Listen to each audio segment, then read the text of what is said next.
Draftkings, welcome to the Deeper Dive NBA edition. It's Thursday, December 5th, 2019. I'm Dave Loughran. With me, as always, Adam Scher.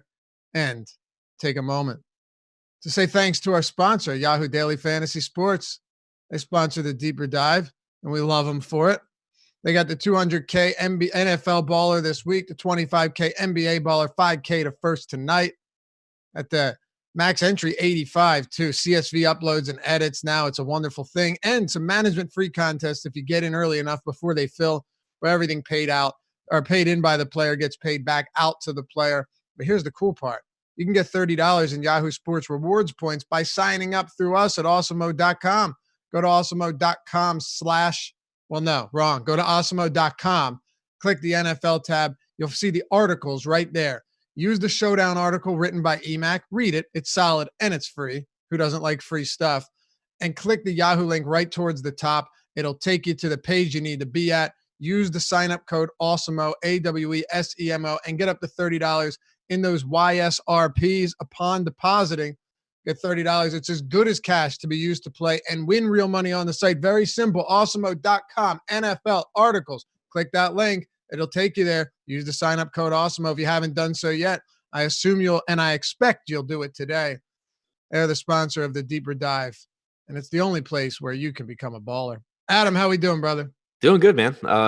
Pretty busy day for a 4-game slate, not news-wise, just so much to dig into on this slate. So many interesting games, I think.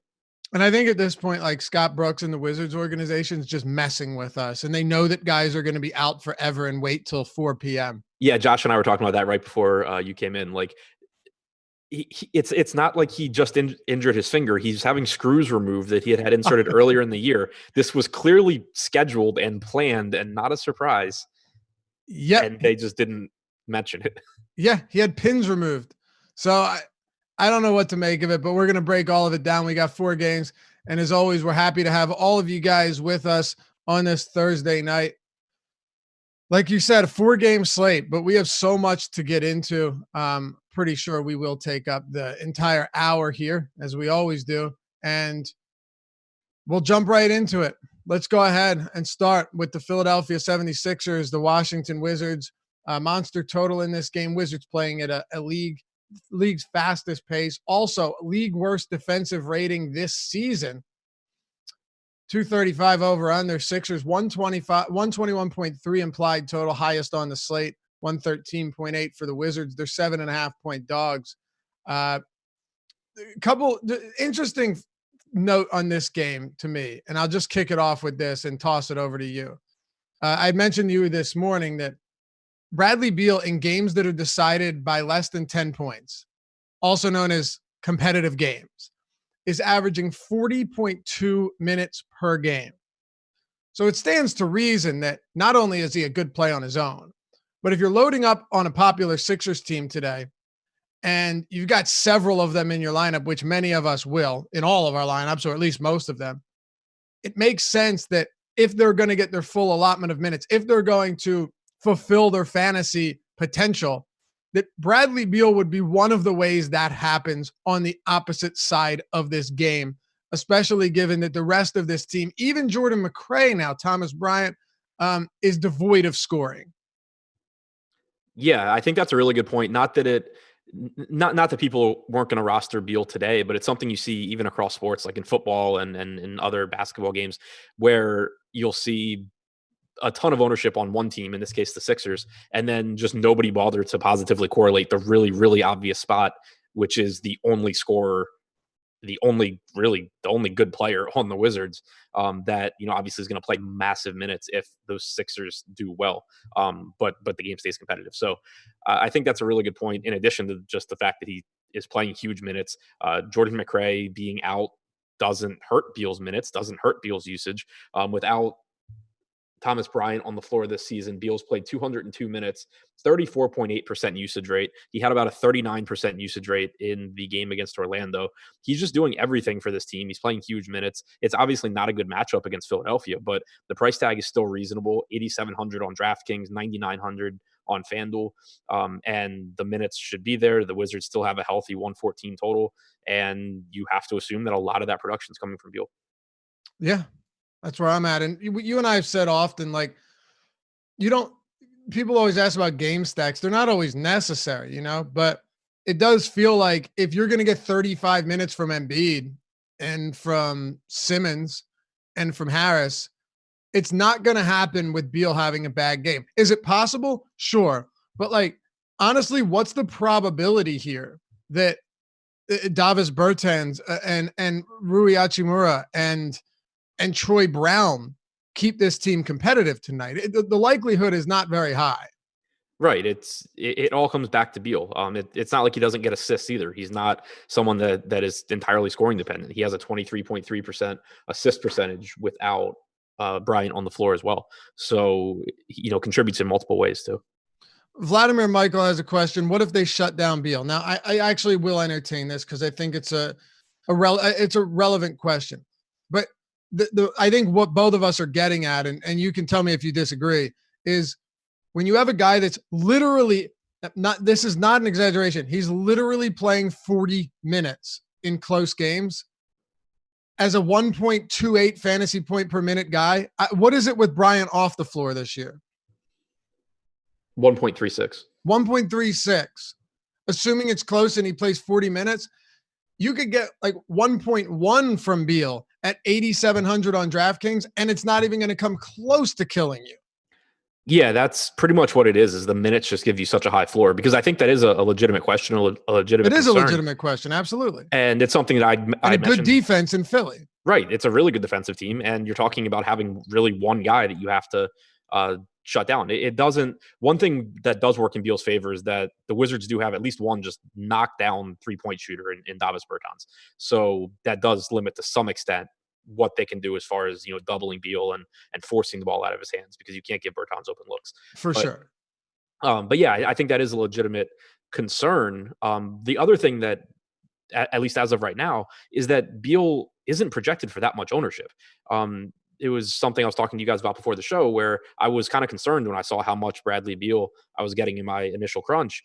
And I felt like I should be pivoting elsewhere in some lineups. But then I looked and saw that he's projected for less ownership than a lot of the guys around him. And if that's the case, I'll take the guy playing 40 minutes and probably shooting it 25 plus times. For sure. Some really good questions rolling in. Kyle, ask that question again once we get to that game, because I'll forget. And I'm happy to answer it. It's a good question, and we'll try and hit on what we can here. But once we get to those games, if you hit us with those questions, it'll be a lot easier to get to. Cubs fan says, how many minutes does Beal play in a blowout? I mean, you're still going to get 30 plus from him. No question. Like, I'd say in a if it's a blowout that's not 40 points or like 20 points at half that never narrows down the deficit. I don't know, Adam, I'd still put him around 32, 33 minutes. He's played 30 the last two times it's happened. In a big blowout? He played 30 against the Lakers, which was a game that they lost by 22. He played 30 against Denver in a game that they lost by 13, but I think that was like a late run by the Wizards. Okay. So, yeah, 30, 32. It's not like you're going to get 24 from him. So there's that. And on DraftKings specifically, he's 8,700. Since we're already on Washington, let's hit them first, and then we'll get to the 76ers. Bryant is out. McRae is out.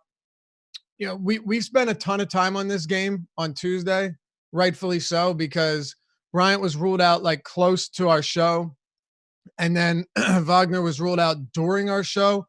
Well, Moe Vogner is questionable still, and Jan Mahimi is questionable. Now, I'll say this much. Jan Mahimi probably plays like 7 minutes if he's active. He's coming back from an Achilles injury. He hasn't played all season. I don't think that's a big factor at all. If anything, you'd probably see Schofield not like get a DNP or something, or play fewer minutes than he already has. But let's go ahead and try and break this down with the scenarios being one way or the other. Bertans 40 minutes last game. Rui had 39 almost. And let me just say right now, Adam, if he's defending Embiid in the post, it's going to be a really long day. Yes, it is. Obviously just a really tough defensive assignment there. But barring foul trouble or anything like that, he pretty much Rui has to play big minutes. So does Bertans. Limited samples this year, and it's tough to really rely on the Wizards stats without Bryant because you just get a lot of Moe Vogner minutes and also just bench minutes. But Rui has played 117 minutes without him on the floor, 19% usage rate, 10% assist or 10% rebounding percentage. So his numbers, at least through a small sample so far, don't look too different, but it's just a minutes play for him and Bertans. They aren't the most productive guys on a per minute basis. I would expect around 0.8 points per minute, maybe a little bit more. But if you're going to play 38 to 40 minutes, if Wagner's out, then it's still pretty tough to get away from those guys. All right. Hunter M says, even without Richardson, Beal never hit Philly hard, ever. Kind of a discernible difference that most of those games came alongside John Wall. Just saying. All right. So what are you doing here with who do you like when it comes to Washington? The 7.5 point spread is not that big, number one. And number two, the total at 235 is really high. I mean, even in 2019, that's a high total. They have a 113.8 implied total. That's solid for any team on any day. So look, I have a ton of respect for Philly's defense. They have the third best defensive rating in the league, but points should be scored here. And Vegas is generally a spot to turn when it comes to being able to project whether or not both teams can put points on the board.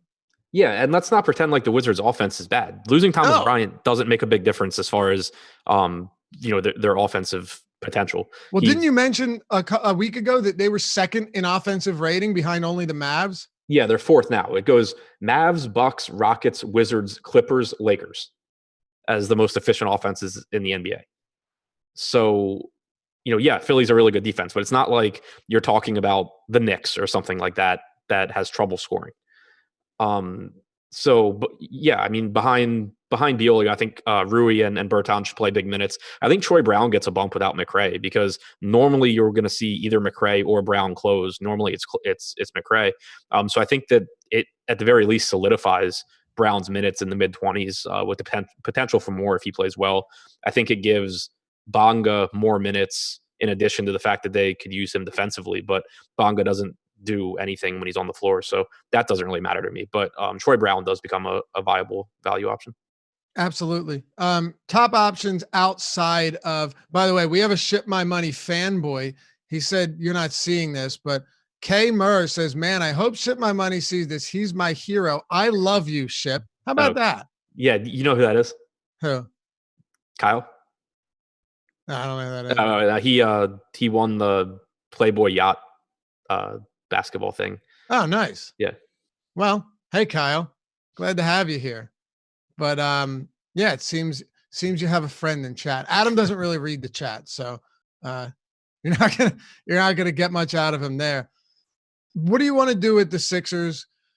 Ben Simmons, I can let you wrap on this one for a little bit because I think we both came across the same numbers today, which are just kind of staggering when it comes to transition scoring, points in the paint, defense for Washington. It's all good for Simmons and all bad for Washington. Yeah, the Wizards have allowed the second most. I think second most transition possessions, most transition points, most points per possession in transition this year.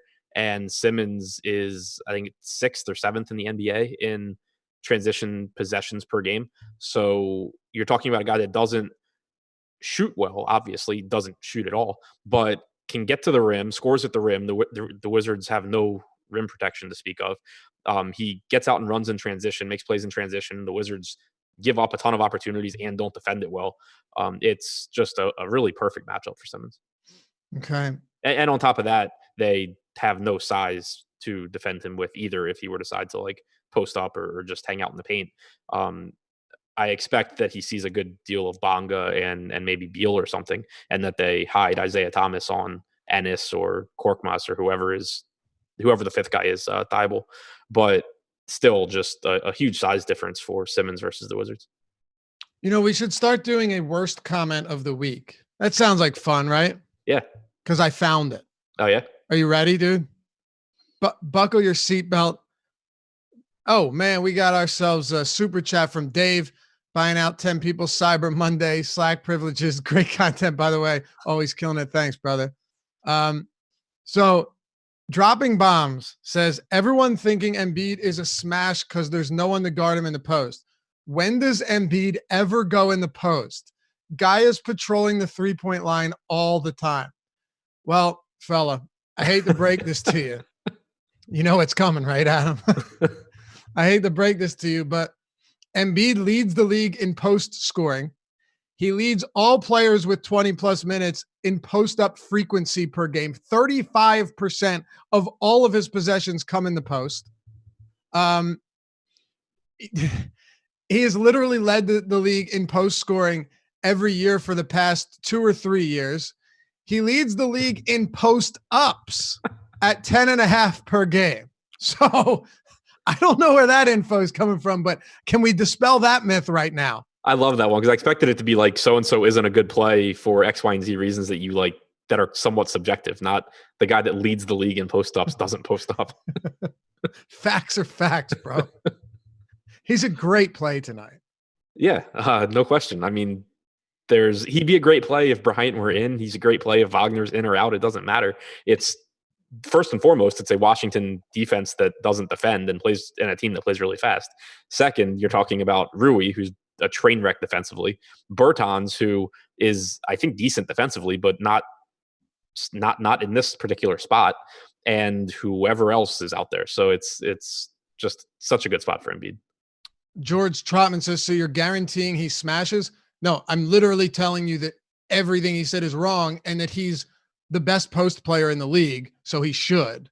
And even if he's not the best, he attempts it the most. Right, and that's a good point. Yeah. But actually, no, the thing is, though, it's not just that he attempts it the most.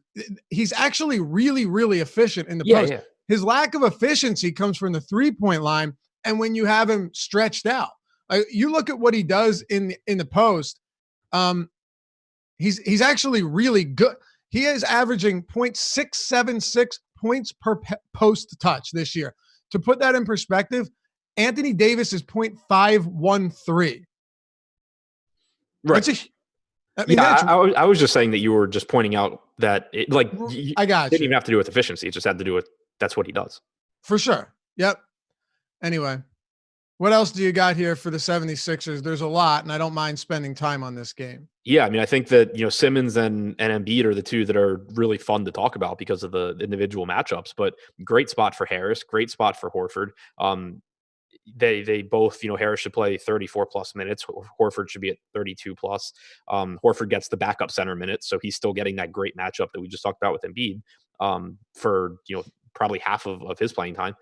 And he's really cheap. So I think those two guys are priorities for me as well. And then you get to the wings where it's probably more of a hot hand situation between Thibault, Korkmaz, and James Ennis, but they're all cheap. They're all in a great spot.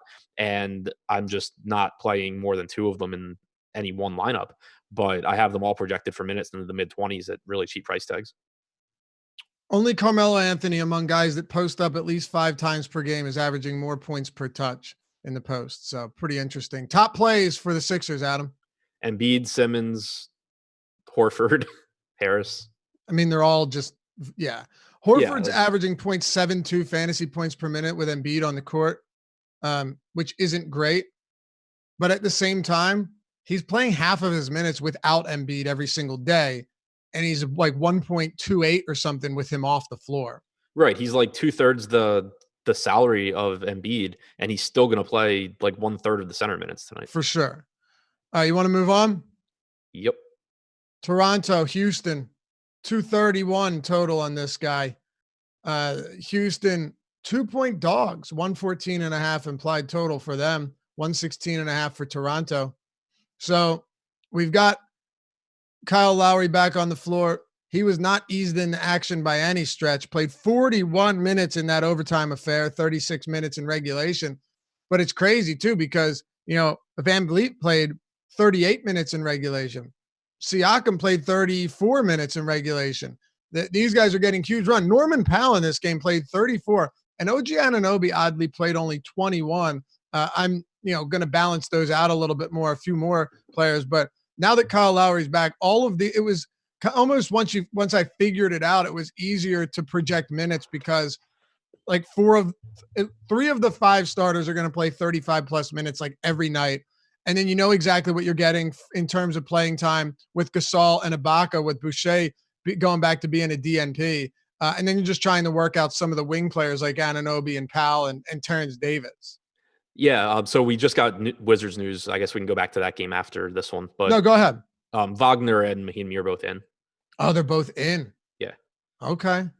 But for Toronto, I think that the number one priority for me is Lowry. You mentioned that they didn't ease him back in. He played 36 minutes in regulation, 41 total, gets a pace-up game against Houston, and he's really cheap. He's only 8K on FanDuel. He's 7K on DraftKings.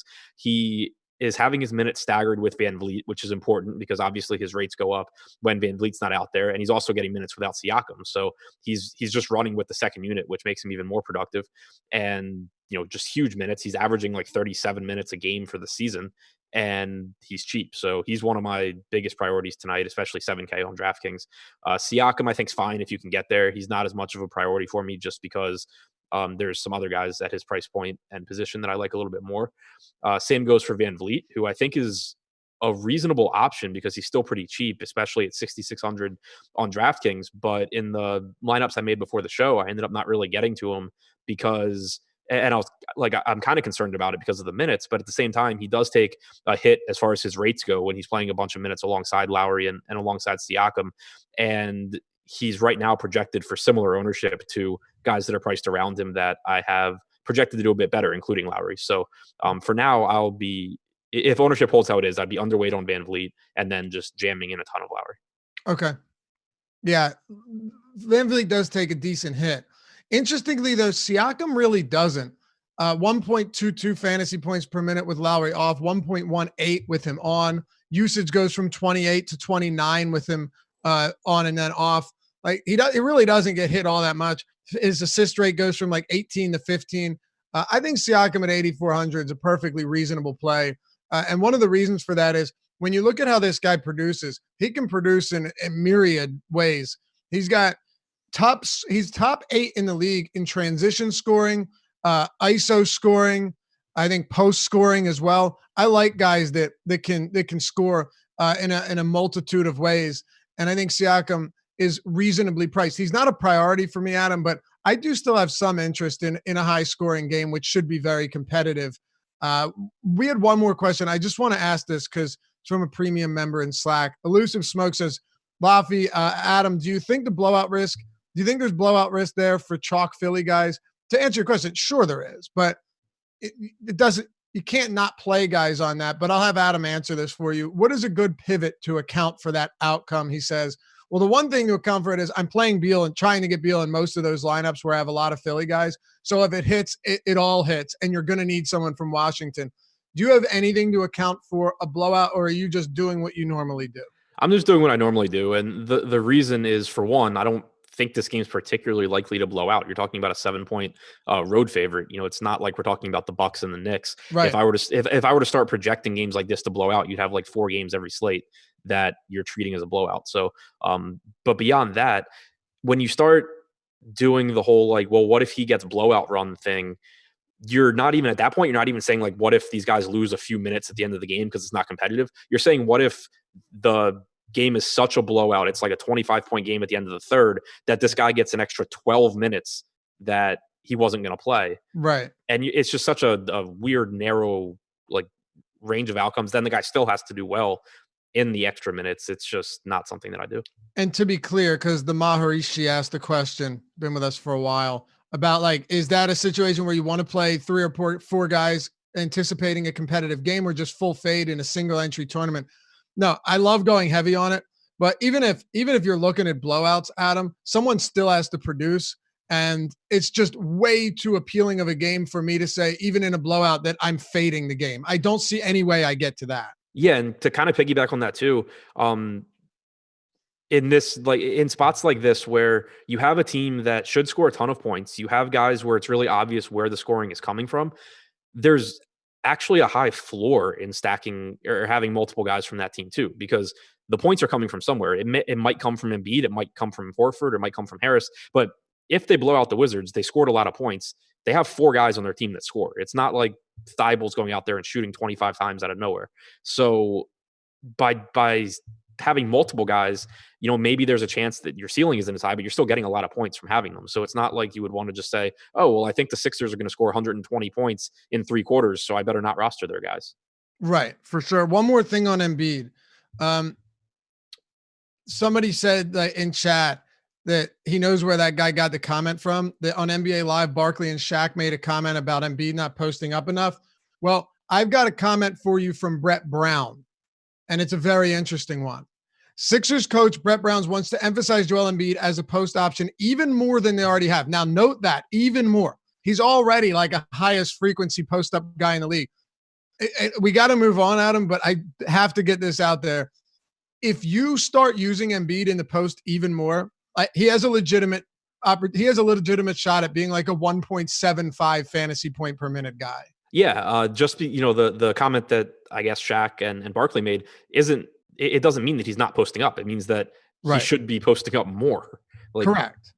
He's an animal in the post, and that's where he excels. Yeah, take those threes, make them post ups, and he's even better. We had another one. Do you think you can play Lowry and Van Vliet in the same lineup? I'll assume that's DraftKings. Yeah, it's fine. Okay. Anything else for Toronto? OG Anunoby, I think, is an interesting option. He only played in the mid-20s last game. You saw Norman Powell take a lot of minutes. I think I'm projecting OG to get a bunch of minutes here because you're going to have at least one of Harden or Westbrook on the floor for the entire game. And I think they'll need OG's defense more than they need Powell out there. So he's only 4,600 on DraftKings, and I think he's a pretty interesting option. Okay. Let's talk about Houston. Kyle Geis says, and this will help. I want you to analyze Harden here, but I'm going to preface it with this question. Does Harden get thoroughly ignored here? Feel like I'd rather have Harden, Kaminsky, Ennis than Embiid, Marcus Morris, and Korkmaz. So I guess just using it random 3v3 from a GPP stance on Yahoo ownership upside considered. So really the main question here is Harden going ignored? And at 17% projected ownership, you could argue that right now on a 4-game slate, yes, he is. Should he be not ignored, but overlooked to some extent, or is Harden a priority? Well, he's down to 13% on DraftKings now.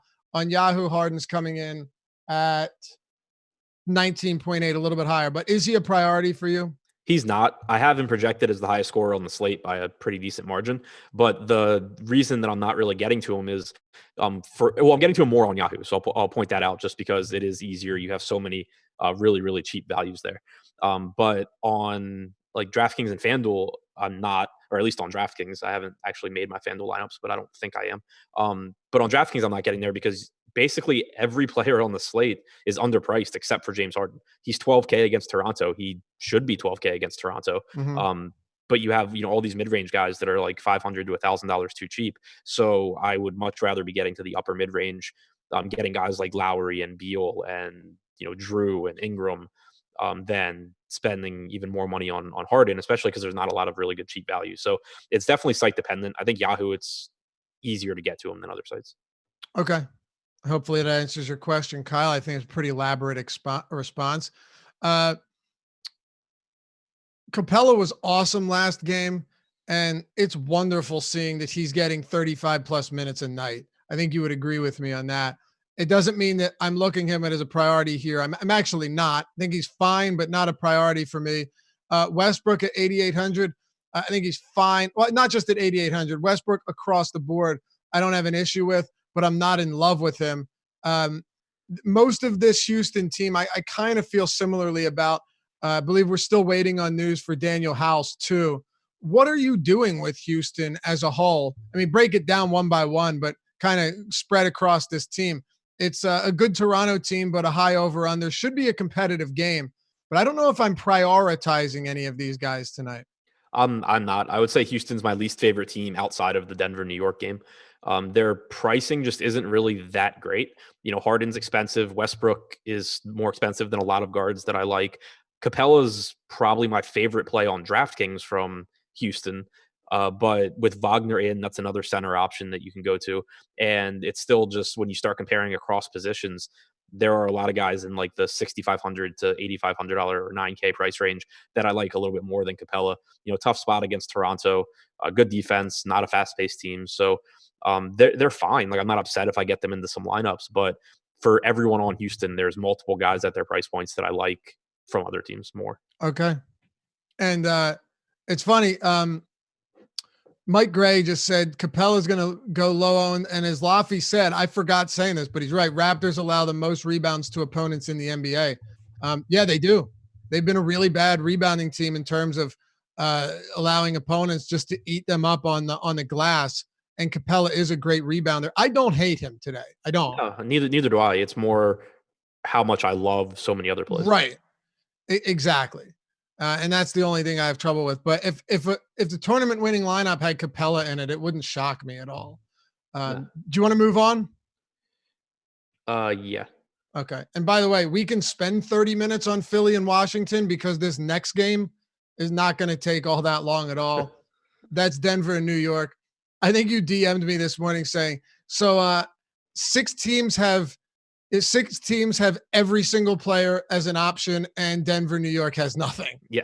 So, a little bit of hyperbole there, but not a ton. And, well, I guess we're still waiting on some news here. We haven't gotten it yet regarding what's happening with New York, but when it comes to the injury news, I don't even know how much it matters. Like, Marcus Morris is going to play, and he should play around 33 minutes if this game stays even remotely competitive. Elfrid Payton's still questionable. Frank Ntilikina is still questionable. The New York Knicks are 9.5-point dogs at home. They're a terrible basketball team. This game has a 203 over under. They have a 96.8 implied total, 106.3 for the Nuggets. Dude, even the Nuggets, I know, like, Barton's playing 35 plus minutes per game lately. That's nice. Jeremy Grant's really cheap, but like, this whole game is wholly unappealing. Yeah, it really is. And it's kind of nice because the Knicks do have a ton of injury news, and like you said, I really just don't care. I can project them all in, I can project them all out. It doesn't really matter. Nothing. Yeah, it just doesn't matter. But I think that, yeah, it's just Marcus Morris at 5K on DraftKings is fine. I don't feel. I was literally just going to say that's the only one I'm getting any of. Yeah, me too. It's not that I feel great about it. It's just that he's 5K. I haven't projected for 33 minutes, and he's 5K. I think that my exposure to him probably does come down a bit once our ownership on him increases. He was, I think, projected to be out in the ownership projections I used, but yeah, he's fine. He's just kind of lineup filler that helps you get to some other guys. The same can be said for like Robinson and Randall, but I just am not getting to anything from the Knicks outside of Morris on DraftKings with any sort of frequency. For sure. And I was more than willing to roster Mitchell Robinson when he was at a little bit better price point, but that's come up a bit. The one thing I'll say on Morris, though, and you mentioned 33 minutes probably, and he does have a 23.3% usage rate this season. So he actually is getting a lot of offensive opportunities. Yeah. And I guess it is worth pointing out that if Ntilikina and Payton sit, you can go back to a $4,100 Dennis Smith Jr. on FanDuel, which is always exhilarating. Yeah. Yeah. But it is a lot more fun when he's not 70% owned. Yeah. What about Denver? The more appealing of the two teams, obviously. They have, a better matchup, but the Knicks are the third slowest team in the league. Denver's the slowest. Jokic, I'm not really getting to. Obviously, he's cheap. He's 8,500 on DraftKings, but I'd rather get Embiid. I'd rather save money and go to, the Washington guys. So, or even go to, Capella, I think is comparable. Murray is kind of interesting, but there's a lot of guards around him that I prefer. Millsap, I think, is my highest owned guy from Denver. He's just really cheap. I have him at 27 minutes. He's just cheap. And then Barton's playing huge minutes. You mentioned 37 last game. He's averaged 34 over the last month. I think he's a reasonable option too, but for the most part, it's just kind of secondary guys that are fitting into my lineups that revolve around the Philly game and the Phoenix game. Yeah, I mean, like, Bertans was interesting, and then we got this news, so I think his minutes will be down significantly. And I mentioned in today's deep dive, like, if you had him and you pivoted to Will Barton at basically the same price point, I'm not opposed to that. Like, No, I not at don't all. think that's a bad thing. He's averaging basically a fantasy point per minute, and he's facing the Knicks. Barton's another one of those guys where if I see him in lineups, Adam, I have no problem with that at all. No, I agree completely. I think that that's actually a really good specific pivot, him versus Bertans, because Bertans isn't a high usage guy. It's basically just him running it, hit him out there for a bunch of minutes, and you're hoping that his shot's falling. And then Barton is playing big minutes too. So I agree with you on Barton. All right. Anything else from this one? No, All right. Oh, by the way, Adam, did you know that the promo code Deeper Dive, all one word, can get you 50% off your first month of Awesemo Plus Platinum membership? I did. You say it a lot. Oh, you've heard me say that before. Oh, yes. Well, for those of you that didn't know, Deeper Dive, one word, gets you 50% off your first month. 50% off the top.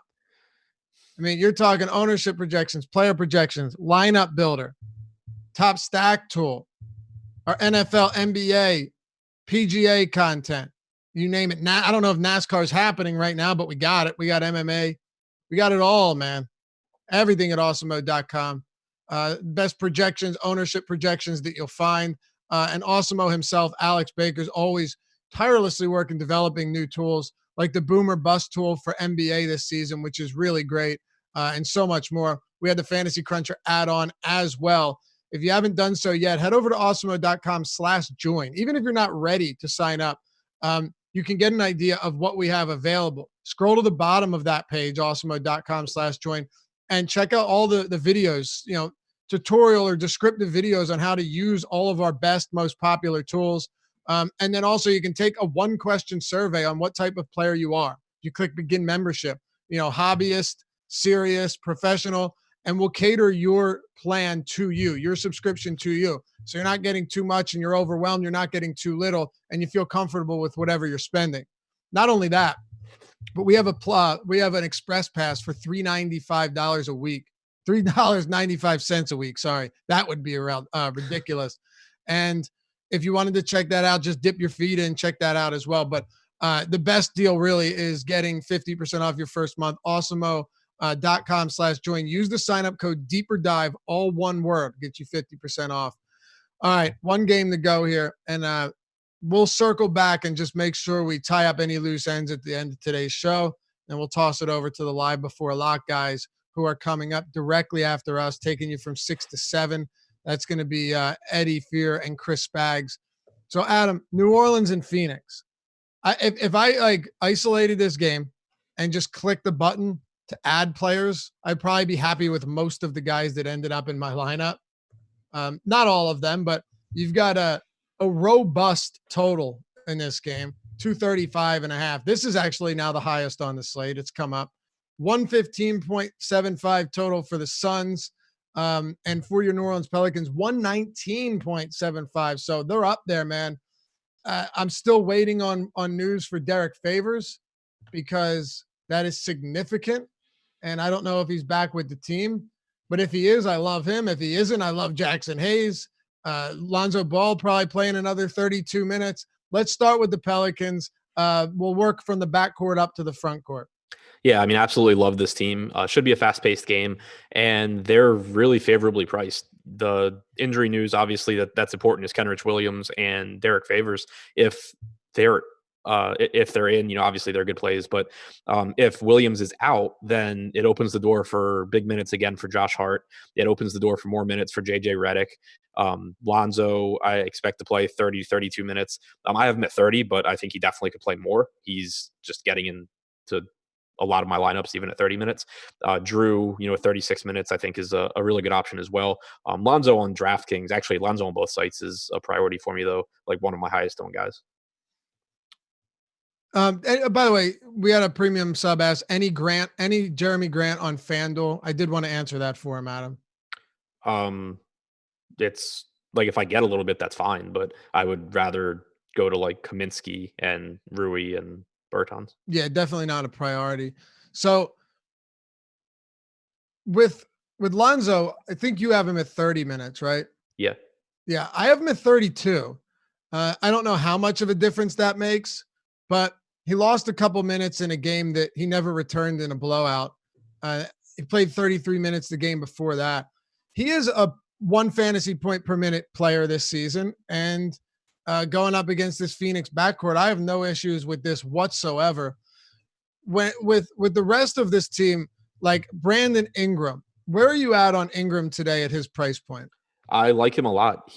I spent some time going through and looking at how the rotation went last game as far as who was on the floor with who, between Lonzo and Ingram and Holliday, because with those guys being in and out so much this season due to injury, it can be kind of tough to gauge their rates. But going through and doing that and trying to project it as best I could and isolate their rates with who's on and who's off. I have Ingram projected for a 27.5% usage rate, 22% assist percentage, and a double-digit rebounding percentage as well. So I still have him at 1.25 DraftKings points per minute. I have him at 36 minutes. I think he could play more than that. He's affordable. It's a good matchup against Phoenix. So I really, really like Ingram. Okay. I know we have different opinions on favors, but it might not matter. We might end up in the same spot, or he just might not play at all. And with you guys throwing out these questions in Phoenix or for Phoenix in our premium site chat, I'll get to them in just a moment. So Favors was playing 29 plus minutes in 3 straight games before the passing of his mom. And now he's missed 9 games. Alvin Gentry said he thought he could be back today, but then I was seeing things that said he might not, that he won't be. I really don't know. If he plays, you have him at 24, right? Yeah. Okay. Just because he's been gone for so long. No, and that makes sense. I have him at 28, but the thing, and it might be 24, it might be 26, it might be 20. I really don't know. But what I do know is he's a +1 per minute guy this season. And now he's going up against a team that is without, Baines is doubtful, without their best interior defender, bad rebounders in Kaminsky. Diallo's okay, but just not good paint in the paint or rim protection defense. Like it is a very favorable spot for Favors. And if he's out, Jackson Hayes is also bottom barrel salary.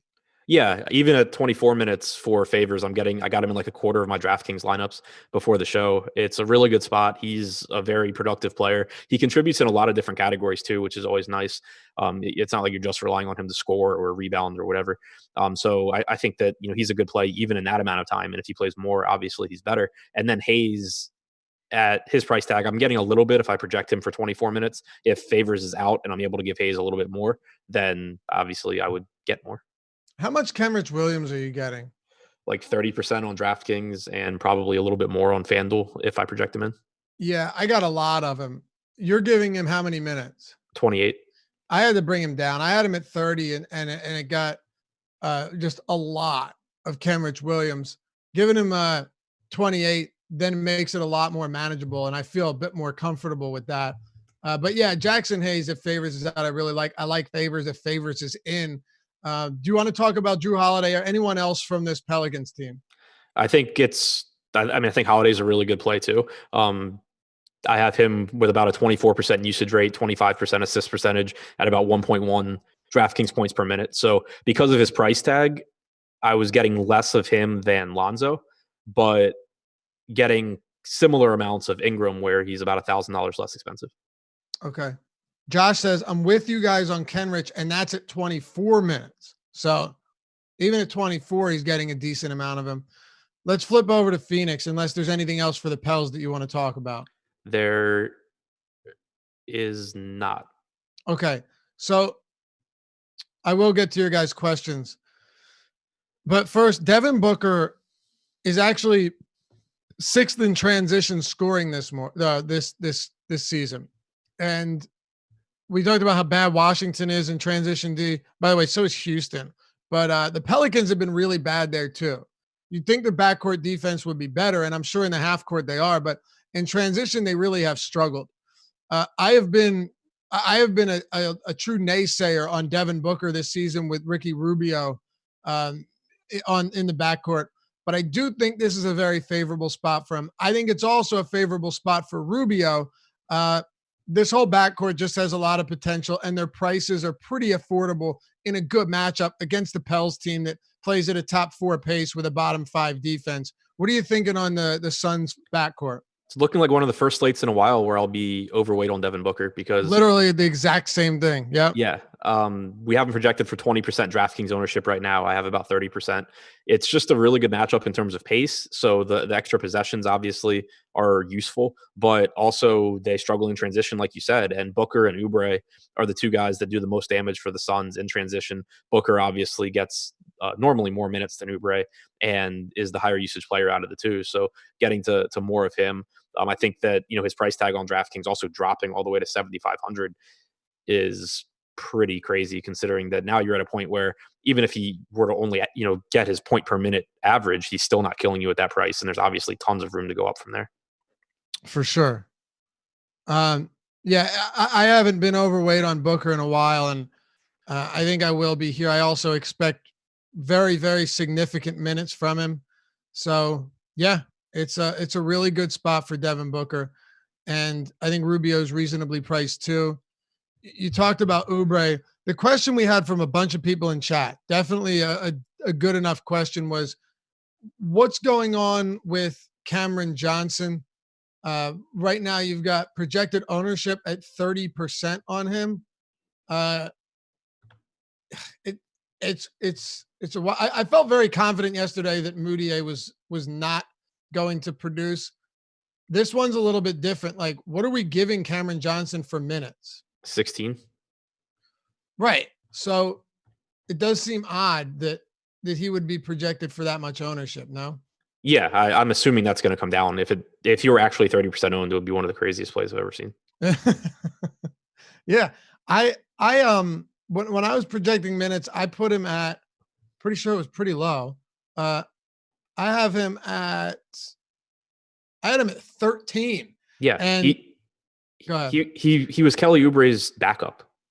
Right. That's it. And I had Kelly Oubre at 35. So right, like they're playing Ty Jerome as the backup for Rubio now. Javon Carter's been backing up Booker. Bridges backs up Saric. And Diallo's back. There's not really many places for Cameron Johnson to pick up a bunch of minutes outside of a blowout. Right. It was one of those spots where I was wondering, like, am I missing something? But no. I think that's a very sketchy spot to be. Talk to me about well, actually, someone asked about Mikkel Bridges too. I think Bridges sees his minutes cut too. With Diallo back, I'm giving him, I think, 23 minutes. Maybe he gets 20. No, actually, I think I'm giving him less than that. What are you giving Bridges? I have him at 20 minutes. 20 minutes, yeah. I believe he got a little blowout run yesterday, right? He did, yes. I got bailed out on Diallo. I thought he was going to get around 20 minutes. And, well, if you look at it, you say, well, hey, he did. Yeah, well, he played 4 minutes in the first half. Yeah, you got Saric playing some minutes at the 5.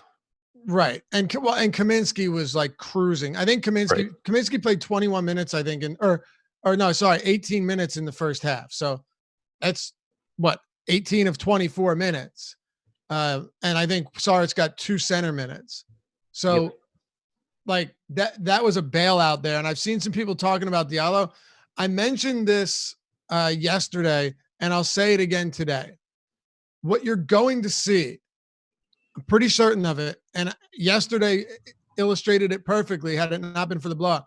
I just think Monty Williams is going to roll the hot hand at the center position, Adam. And we saw that with Kaminsky yesterday until the blowout ensued. Yeah, I completely agree. I have Kaminsky at 30. I have Diallo at 14. And I have Saric getting the other 4. Okay. So what are you thinking in the front court? Kaminsky on FanDuel is a really good option at 4,300. Power forward, just really, really cheap still. Beyond that, not overly interested. Saric, I mean, it's a good spot for these guys, but they just don't really stand out to me with the exception of Kaminsky on FanDuel. Okay. Yeah, go ahead. I was gonna say one thing, the one thing like additional I'd point out is because for whatever reason, people seem really interested in rostering some backup from the Suns today. Ty Jerome's the one that I would go to. He's only played 2 games. And I'm not saying I would get much of him at all, but if you were like just trying to take a shot on one of these cheap guys, he's actually been really productive when he's out there. 22% usage, 8.5 potential assists per game, and 15 minutes per game. He's the guy that I would roll the dice on if I'm just trying to get lucky with one of these really cheap backups. What are you giving him today? 15 minutes behind Rubio. So I'm curious where the other minutes are going to then. If you have Johnson at 16, him at 15, what do you have Johnson at? Tyler Johnson? 0. Oh, you gave Tyler Johnson nothing. Yeah, he hasn't been in the rotation since Jerome came back. Yeah, that would make sense then. He plays. I think he missed. He's been a DNP in 2 games or 1 game. 2. Yeah, since Ty Jerome came back, Ty Jerome became the backup point guard. Okay. Yeah. And then Carter's backing up Booker. Right. And Johnson was playing like 15 to 20 minutes in most of those games. Right. So yeah, that makes perfect sense that he would not be in the rotation. Do you want to talk any more on Oubre or anyone else that we haven't gotten to?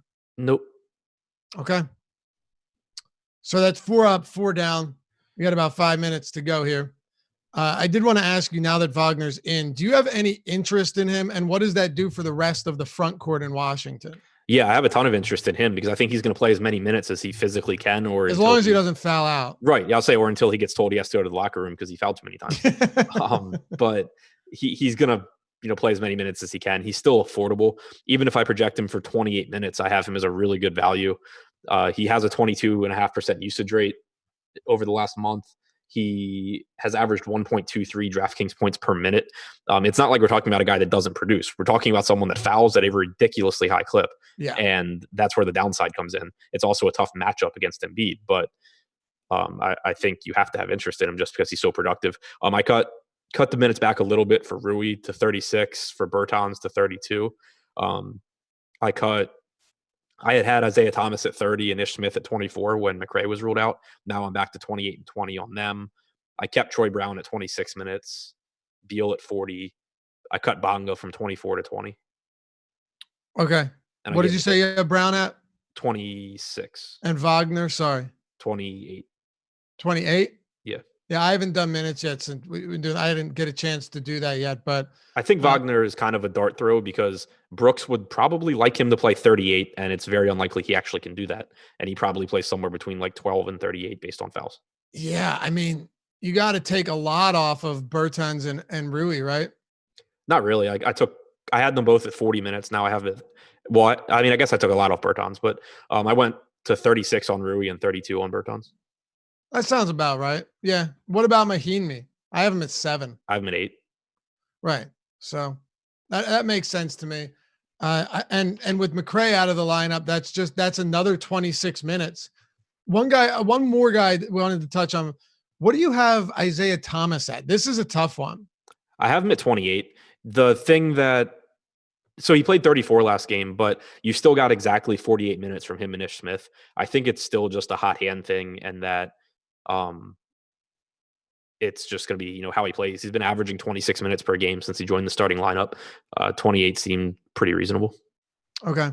Yeah. I had him originally at 30 just to see what I would get, and bumped him down to 28. But I do think you probably get with McRae out. Was McRae? I didn't look. Was he getting minutes at the point, or was it? No, I think it was just Thomas and Ish Smith. Yeah, McRae's been like the 2-3. You're right. Yeah, so it shouldn't make a big difference, but that'll shake things up for sure. Go ahead. One other thing with their minutes, I don't think it's a really high probability outcome, but I think there's a non-zero chance that the Wizards close with Beal at point to match up with the Sixers size. Like, okay, Ish Smith and Isaiah Thomas defensively have even less than 0 role against the Sixers. Favorite high-end option today? Embiid. Yeah, me too. Favorite mid-range play? Beal. Pretty simple. I'd throw Booker in there too, a bit cheaper. And favorite value? Lonzo. Okay. Who's your favorite punt? Either Troy Brown or James Ennis. Okay. Yeah, I'd put Ennis up there. Now, the thing about Ennis, though, is he's closed out each of the Sixers' last 3 games. It's not just that he's getting random minutes. He's been in the closing lineup for 3 straight games with Richardson out. Right. And I expect that it'll be either him, Korkmaz, or Thibault today, and it's most likely Ennis, but it could be one of the other guys. I doubt it's Korkmaz. I mean, Thibault got the start in the second half over him last game. I don't think Brett Brown's very happy with his production. I also think it'll depend what the score is. Thibault is a defensive specialist, so that could play a role too. Yeah, if they need threes, Ennis will be out there. Right, exactly. And he's actually shot pretty well recently. Final takes, anything else before we head out? Nope. All right, that'll do it for us. Thanks as always for hanging out. We appreciate you guys. And I just saw this now. Robert Holman, thanks, brother. $25 super chat. Man, that really helps us out a lot. We're greatly appreciative of all of you guys who help support us here at Awesemo. Hit that thumbs up. That's the simplest way you can do it. Just hit the thumbs up and like the video, subscribe, and hit the notification bell as well. Eddie Fear, Chris Baggs are coming up next with Live Before Lock. We will see you back here tomorrow on the Deeper Dive presented by Yahoo Daily Fantasy Sports.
I'm not edgy.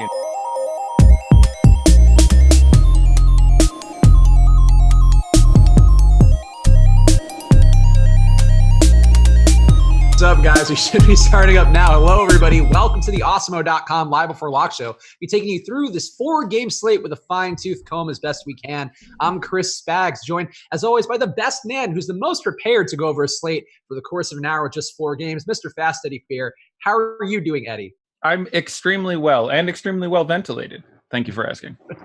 Eddie is well ventilated because he is, in fact, I was informed before we came on the show, thankfully not through a visual tutorial, Eddie not wearing pants today. Eddie, do you think that'll give the people better luck with their lineups tonight?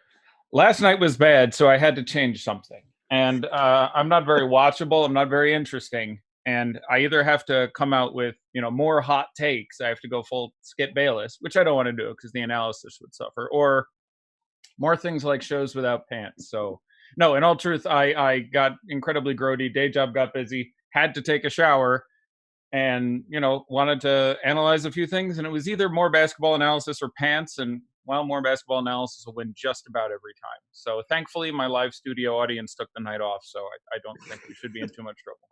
They're usually so good giving you good applause breaks whenever you make your jokes, so that's a bummer that they're not there with you. But yeah, I'm gonna have to, I already had to buy all these Twitter accounts and spend all day updating those with the fans I've invented, which have allowed me to get good positions in the industry. See, that was my thing all along. I'm not terribly good at what I do, but what I do is I pretend to be many of my own fans.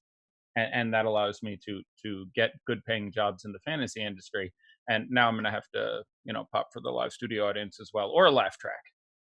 Well, either way, the important thing is our sacrifice is here for you today because we're in pantsless. We are also giving you a sacrifice in the form of no rake at fantasydraft.com right now. If you go to fantasydraft.com and use the promo code OSMO, they're the official presenting sponsor of this show, and they will give you a world of rake-free DFS, which is what you need in your life right now.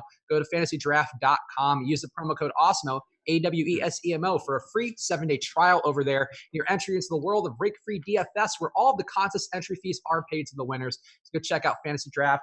And of course, on a slate like this, the data we have at Osmo.com can be a big advantage, particularly the ownership projections. So go to Osmo.com/join right now. If you use the promo code live before lock, you'll get half off your first month of Osmo Plus. We also have packages as low as $3.95 a week on there. So go to Osmo.com/join right now and choose a package that'll work for you. And speaking of a package that'll work for you, Eddie, you are again pantsless. So let's put that package to work. A package that'll work for you. Sorry, go ahead. The transition's as graceful as ever, but I'm going to ask you the Josh question today because this slate is a bit of a wonky one, I know, and I like that he puts you on the spot, so I'll start doing that too. You have to do one move. You're building a lineup. What is the first thing you think people should be considering when starting to build their lineups tonight? I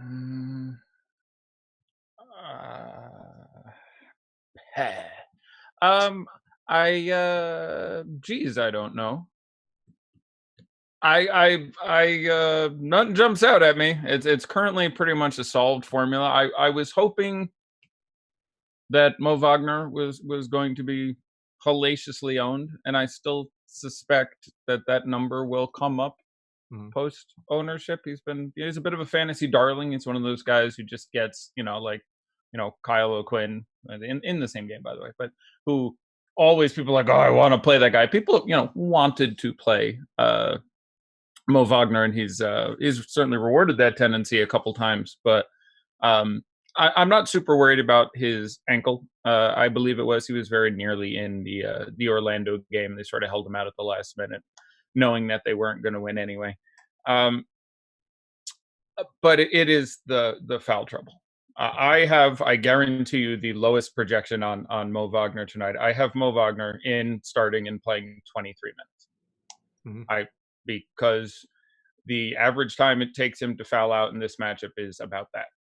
And I think he fouls out in this matchup. Moe Vogner averages 8 personal fouls per 36. He's roughly tied with a few other guys for the worst in the NBA at it. Joel Embiid is tied with a couple other guys for the best in the NBA at putting fouls on fools. So being conservative with the numbers in this matchup, Moe Vogner should average somewhere around 11 fouls per 36. The combination can't do that in the league, I don't think. That's not allowed. No, they would. You should be able to. By the way, again, we saw it again last night with the Chris Dunn and the various foul trouble drives me absolutely nuts. It's the only game that's if you play it correctly and just play defense, you may have to stop playing because you touched there should be disincentivized. Free throws should be a thing. Many fouls should be disincentivized, but it should be something like after 5 fouls, the other team gets another free throw. The fact that you have games where it's it's the NBA Finals and we have to not play our best players all the minutes we want to because they were playing hard defense is just not intuitive and frankly pretty dumb. But I expect, but the combination of monstrous foul trouble and not being 100% healthy and what I think is a more likely than Vegas does blowout, by the way, every day as part of my pre-breakfast prep. At about 7 in the morning, I look at the games for that night, guess what I think the over-unders are going to be, and then compare them with the current Vegas lines. And I was off by 6 on the Philadelphia game, which is the furthest I've been off this year, or within 1 or something.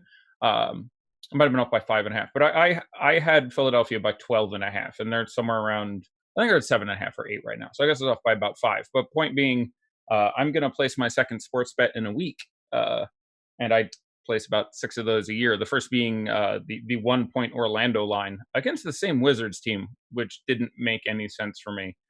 And this is similarly off by about the same margin. So I have placed a healthy 4-digit bet on this game, on the Sixers to cover that number. And for that reason, it's sort of, so a lot of my analysis to come from this point leans a bit on the fact that I do think there's a real chance that game goes to hell in a hurry. I look at it and I look at it and I look at it, and I don't know how Washington does anything on either end of the court. Mm-hmm. There is no matchup that they have on the offensive end, excepting the also ran, whoever's in the Matisse, Furkan, Ennis, whoever that guy is at the moment. That guy may be evenly guarded, and all the other guys have stellar matchups.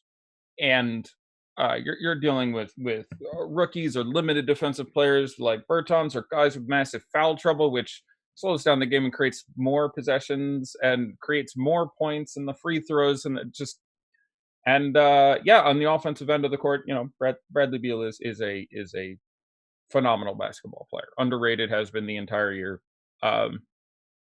But that's one dude. So I just don't see them keeping it that close. I'm not going to say I guarantee a blowout. That's a crazy thing to do. And this Philadelphia team, it should be pointed out, and this very well may have factored into Vegas's reckoning here, does not blow people out. For a couple of years now, they just do not put the hammer down. You could get into some psychological crap with, I don't know, Ennis. It was Simmons and Embiid don't have the killer instinct, and they get up by 10 and they coast and they let people. I don't know about any of that crap, but they do not put the hammer down. They have blown out. I can think of one team this year.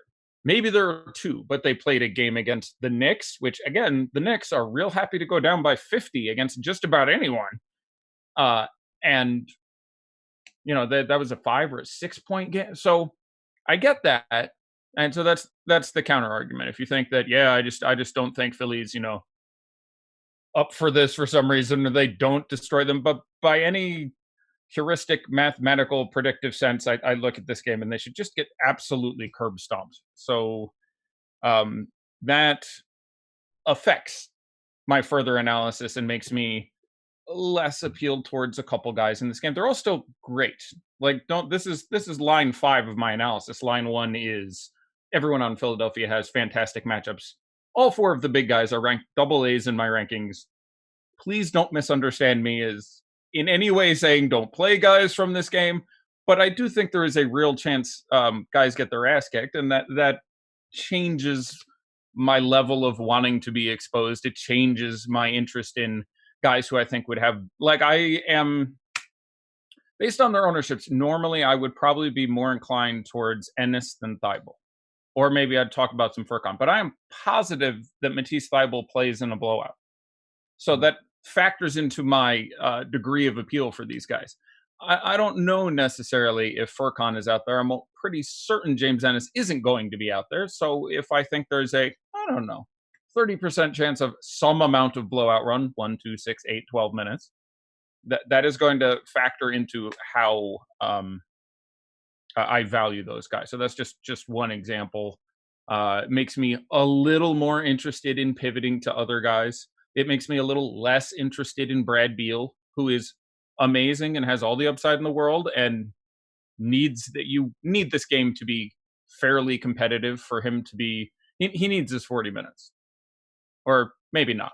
You can get 60 out of Brad Beal in 30 minutes, but it is not a good matchup. So you're asking a lot of things to break your way at that point. So Brad Beal is pretty popular. He's in the 20s, I think. He should be, because his success is incredibly well correlated with the 76ers success. So if you have a lineup that has, and I've seen this lineup, 5 76ers in it, you should probably turn one of them into Bradley Beal somehow or another, because you will have certainly several 76ers get there even in 3 quarters. Okay, I absolutely love Joel Embiid, sub 10K. He should be able to get absolutely whatever he wants, and lots of free throws, as previously mentioned, and it's just all kinds of good stuff. So, but, if you have, I've seen lineups with, only a cheap wizard and Harris and Simmons and Horford and Embiid, and you're kind of asking for trouble there, that all 4 of those guys are going to get there, but that Brad Beal commensurately would not have put up a similarly outstanding number. So I think it is important to correlate that way. And inversely, the absence of Jordan McRae, I think, is fairly relevant, more so than might be immediately apparent. You have just a greater, I now think you get Ish Smith minutes next to Isaiah Thomas. I think you get extra minutes for Isaiah Thomas and Ish Smith. And in a blowout, certainly now Troy Brown, who Troy Brown is kind of in the doghouse. There's been some defensive lapses. There's been some poor shot selection. There's been a couple of other things where, despite he's super talented guy, he's sort of Marquise Chrising at the moment. And even in the midst of their profound injury issues, he got benched. That's hard to do. Like when you're a starter and then half the team gets hurt and they're like, yeah, they're all out. We're going to put these 3 guys into cover for them and this 4th guy because we don't want you playing that much. That's not a good sign. But he's going to play in a blowout now, certainly. And he's just going to play more minutes now, where everyone in it, I ranked Isaac Bonga, and whenever possible, I tried not to rank Isaac Bonga, but he'll be out there for a couple of reasons. One, he's a tolerable defender on a team of execrable, horrific, not very good defenders. So I think you actually get him out there and starting and guarding Ben Simmons as the guy with the best chance of successfully guarding Ben Simmons, which is basically 0, but it's like 2%, whereas everyone else, the number would be basically 0. But I have, I like Ish Smith. I have Ish Smith at 28 minutes now. That feels pretty good at $3,600. I don't know if he plays in a blowout. They have only so many bodies, and I think it's quite likely that he does. So that's just sort of me rambling on that game for a minute there. But yeah, Jan Mahinmi, I ranked. He is a D in cash and a B in tournaments. Not a brilliant point per minute guy. I would guess he's somewhere between 0.8 and 0.9 in his NBA career. He's maybe a little better than say Biyombo or something. Not a ton of offensive game. He's had a couple 50-point fantasy games. He had one absurd. It was like 11 steal game or something. There's been some weird ass Jan Mahinmi games, but I think the likelihood is that he plays basically 48 minus Moe Vogner minus 12 Hachimura minutes, and they may very well just cap him and be like, give us 10, it'll be good. So I kind of like it at the minimum price. Again, the minimum price player du jour today is Cam Johnson. In a tournament, I would probably consider running Jan Mahinmi over Cam Johnson in my first lineup. Ideally, neither of them are anywhere near, they're like a D 2 C's and a B for their rankings. Ideally, you have neither of them anywhere, but he's minimum price. He's been through a couple full practices, including for a week now. So I don't think, 18 minutes is impossible. And it's a 4-game slate. So, okay, I'd have some. That's I guess the long and the short there. So who do you feel like would be, because you've talked about the possibilities of a blowout, which Sixers would you feel the most confident in being able to get there in that 3/4 of court time? Because it seems like an Al Horford, who's not as reliable in terms of his court time production with Joel Embiid, not going to be quite as good. He's fine without Embiid on the floor, but you're going to see less of those minutes if the game does get away. Maybe Harris the same too, because the usage rate isn't as high. But if you were to rank those guys against the Sixers, assuming a blowout, assuming a lineup with no Bradley Beal, what would you prefer amongst those guys? Embiid, Simmons, Harris, Horford.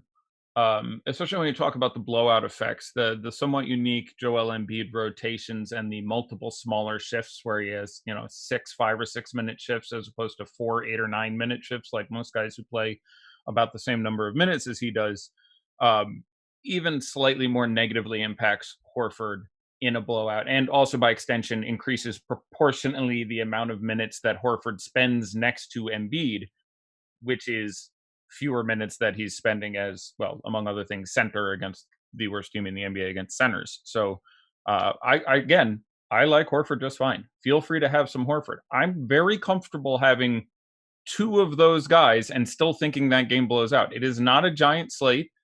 You have other teams where you have Denver, which is a very even offense. Lots of games, nobody hits an upside. I like Jamal Murray to get there. After that, well, I probably like Millsap most because of the price. I like Jamal Murray. I think there's a real chance that they bludgeon the crap out of the Knicks. I ranked all their bench guys with upside as guys I would have exposure to in GPPs for that reason. But it's also worth taking a moment to talk about the over-unders on today's slate. Normally, I think over-unders are both miscalibrated and misunderstood and overemphasized. By the first part, when I talk about calibration, I mean is they are frequently looked at ordinally, not relatively, where you say this team has the highest over-under, or this game has the highest over-under, or this game has the lowest, without really understanding the steps there. If you have four games and the over-unders are 235, 232, 229, and 226, I don't really give a crap. And sometimes some people I know are like, well, I make sure to always stack the fastest game of the day, and your procedure should probably vary if that game is faster by 2% versus, say, 12%. Today we have four games, and they're like 235, 235, 232, 203. So it is worth pointing out, relative to the other games, how tremendously poor that Denver-New York game looks for a ton of reasons. Yeah, I mean, New York is really hard to get to. I had to rank some guys on the team because it's a four-game slate, and they are going to be very low-owned, and a guy being decent certainly isn't impossible. But you're looking at three questionable guys, a coach currently enjoying the smell of his own large intestine because his head is so far up his. It's in a matchup against an elite defense that plays at the slowest speed in the NBA, and just it's ugly, man. But again, literally 235, 233, 233, 203, or whatever are the over-unders on today's slate. But it's a literal 15% difference, which is a massive difference. Like a guy, normally people talk about like, oh, I kind of like that guy, but that guy's in a 230 game as opposed to a 225 game. Yeah, that's like 2%. And all else being equal, well, one guy scores 40, the other guy scores 40.8. That really shouldn't tilt your scale. Here you're talking about one guy in the first game, which in a vacuum would give you 40. The other guy's not giving you 46. That's a really significant number. So as if you needed more reasons to stay away from that game, it's, I mean, really that far down the list. So yeah, stuff. Two items real fast. So we got a couple super chats. Just want to shout them out really quickly. Lived a Life sent one in saying, thanks, Eddie, for the Joe Val take. Took second in the mini max yesterday. So even though your pantslessness was meant to turn it around, apparently for that guy, you're still golden. So don't worry about that. Yesterday was an interesting one because people give me the benefit of the doubt way more than I deserve. I was wrong on so much yesterday. I love me some Joe Ingles, 10 on 10. Chris Dunn, foul trouble. Sucks, but like me some Chris Dunn. That didn't work out.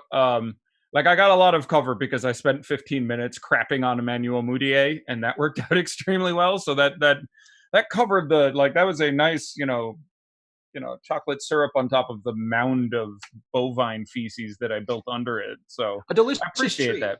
Yeah, it's as long as you don't look too deeply, looks delicious. And also shout out Zach McMurray asking, would you play only one of Ennis or Thibault on FanDuel? How do you feel about that? To me, it seems like I would only want to play two max out of Ennis Thibault and Furkan Korkmaz, even though he's got unceremoniously dumped out of the starting lineup in that second half. What are you feeling about that for Zach? I really need to look because it's FanDuel, which I like a ton more, but really makes me look at what positions they come in at and who the other value position. So I have to. I usually most days, and like today, have most of DraftKings memorized prices, positions, everything. FanDuel I frequently require a double check. Obviously, his position is regarding production and how much we can. All right, so there, and Thibault is okay. So Korkmaz is the only one they have at the 2. I'm looking at other options. Let me make sure they have Ish at the 1. They do, but he's $4,300. All right, it is sort of position agnostic. Would I have only one? No. I would think by the way, it's not irrelevant, but Shake Milton will return tonight.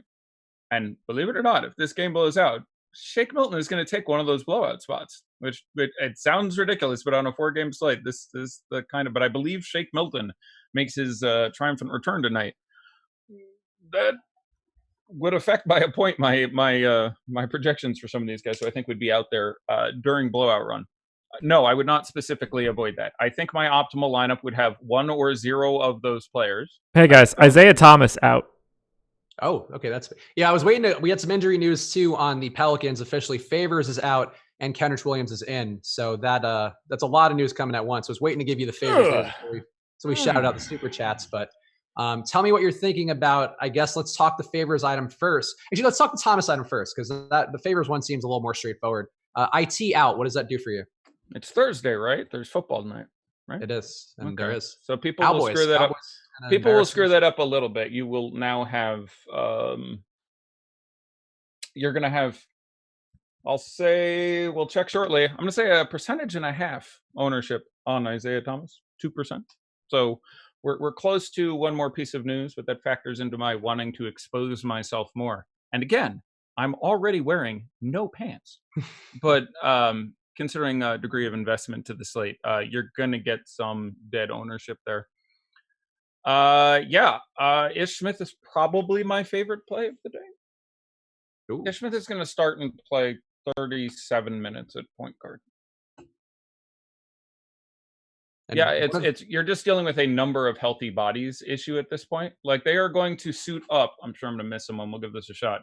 Beal, Bertans, Hachimura, Vogner, Brown, Bonga, Ish, Mahinmi. That's 8. Did I get that right? I believe Beal, so. Bertans, Hachimura, Vogner, Brown, Bonga, Ish, Mahinmi. They sent Justin Robinson back down? Yep, I think so. Admiral Schofield might be there.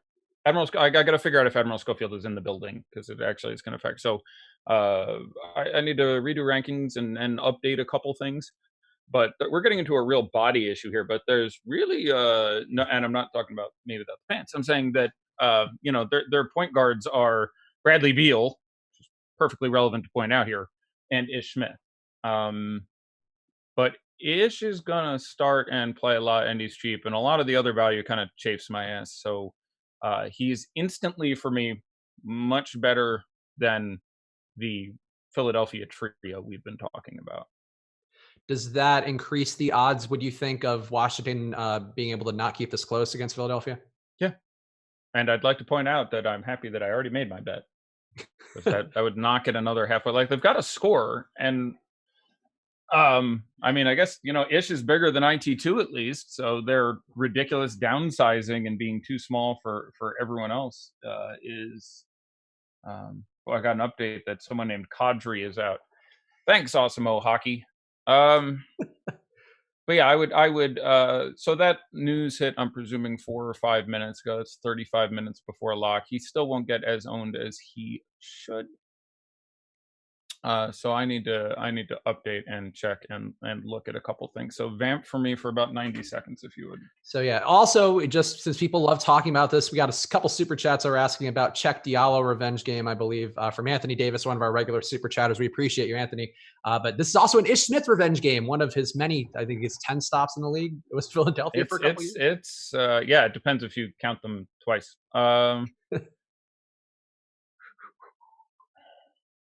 Yeah, you got to talk for a couple minutes. I know you did your 4 corners today. Go ahead, and I know you're updating some lineups, but you got to let me research, and then the Ish item certainly seems appealing. He's going to be very cheap on all the sites today. We'll give you guys an ownership update when that comes through to see how all the Knicks guys are in and House playing off the bench. Okay, I'd already fixed the Knicks guys and the House off the bench thing. So more reasons not to play Knicks. We also have these super chats from Anthony Davis asking about Czech Diallo, and we're going to jump back to Philly as soon as we can. But this is one spot that people have talked about a little bit. I'm intrigued by Diallo today. The deeper dive guys talked about it a little bit before us with Laffy and Adam discussing the Laffy, I think, had the theory that it's a hot hand situation in Phoenix right now. Aaron Baines doubtful. I don't think he's officially gotten ruled out yet, but the indication certainly seems to be that he's not out or not going to be out there today. We saw Kaminsky go off yesterday. He's still reasonably priced play. I'm more inclined to go to Diallo today, not just because of the revenge part of it. That doesn't really matter to me too much here. And also the fact Diallo already played this team, granted not in New Orleans, but had a pretty good game against them recently. But Diallo to me, I just think is an intriguing play, a really good permanent player. We saw him get yesterday in the blowout. Phoenix on a back-to-back. Kaminsky going into, I would say, it would have been tougher if Derek Favors were in there, but still not a great spot. I think the activity that Jackson Hayes is going to bring, not going to be the best match for Kaminsky in my mind. So I'm going to have some Diallo tonight. That said, ownership-wise, not going to be the most popular play in the world, and you're not a person to go crazy on by any respect at all. Yeah, I like Jackson Hayes quite a bit now. I like Kenrich Williams quite a bit now. Needs to be brought out. I think Cheikh Diallo is fine to play. It's going to be an ownership question. He should probably be owned somewhere in the 10, 12, 13% range. I'm not going to take a second now to look and see exactly where he is ranked, but I suspect it's roughly in that band. And again, the itch value sort of opening up, and the Kenrich Williams value, again, he's 3,600 on DK or something. So pretty interested in Kenrich Williams and Jackson Hayes with the news we just got there. Let me get favors.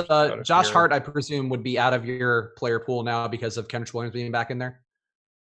He wouldn't be entirely out of my player pool, but he'd get reduced from a CB to a DC, which is what I'm putting in right now. That being cash and GPP rankings. He would be a bad cash play, literally just bad at this point, and someone I would want some small. It's a 4-game slate. The matchup with Phoenix is extremely strong. You know, would close in a blowout. Like there's any number of reasons you can still go there, in my opinion. But certainly reduced appeal for me. All right, so let's look at some of the questions we have in the Slack, because there are a few built up here amidst all the concerned notifications about people. We haven't talked about these things. Alex's Admiral Schofield in. Makad points out, one of our regulars. Thanks, Makad. These are just either or questions. Would you think Okafor is also in play with Hayes for a DK GPP, given that there's just down to those two bigs? No, and they're not down to those two bigs. They have Melly. Well, yeah, that's right. And they're Okafor is out of the rotation as of the last game and 2/3. So, in play is a broad word. Okafor is a good fantasy player. The matchup with Frank Center Phoenix is brilliant. There is I'd say 15% chance, maybe 10% chance that Okafor touches the court tonight. But there's a 3% chance he plays 20 minutes and gets 30 fantasy points, but there's a lot of other good values. Whenever you make one of those way off the reservation plays, you need all the other value to fail. So not only would he have to play, very unlikely, and excel, very unlikely, you'd also have to outscore Jackson Hayes, Ish Smith, Troy Brown, like all these other guys in that approximate price range. And again, the predominant likelihood is he doesn't play. So there's obviously something good that could happen there, but I don't think I would make that play ever. No. Okay. We had one more queued up super chat question here. Just a simple either or I guess not even either or. Do you find Will Barton and Cam Johnson okay for DK cash? I don't want either of them.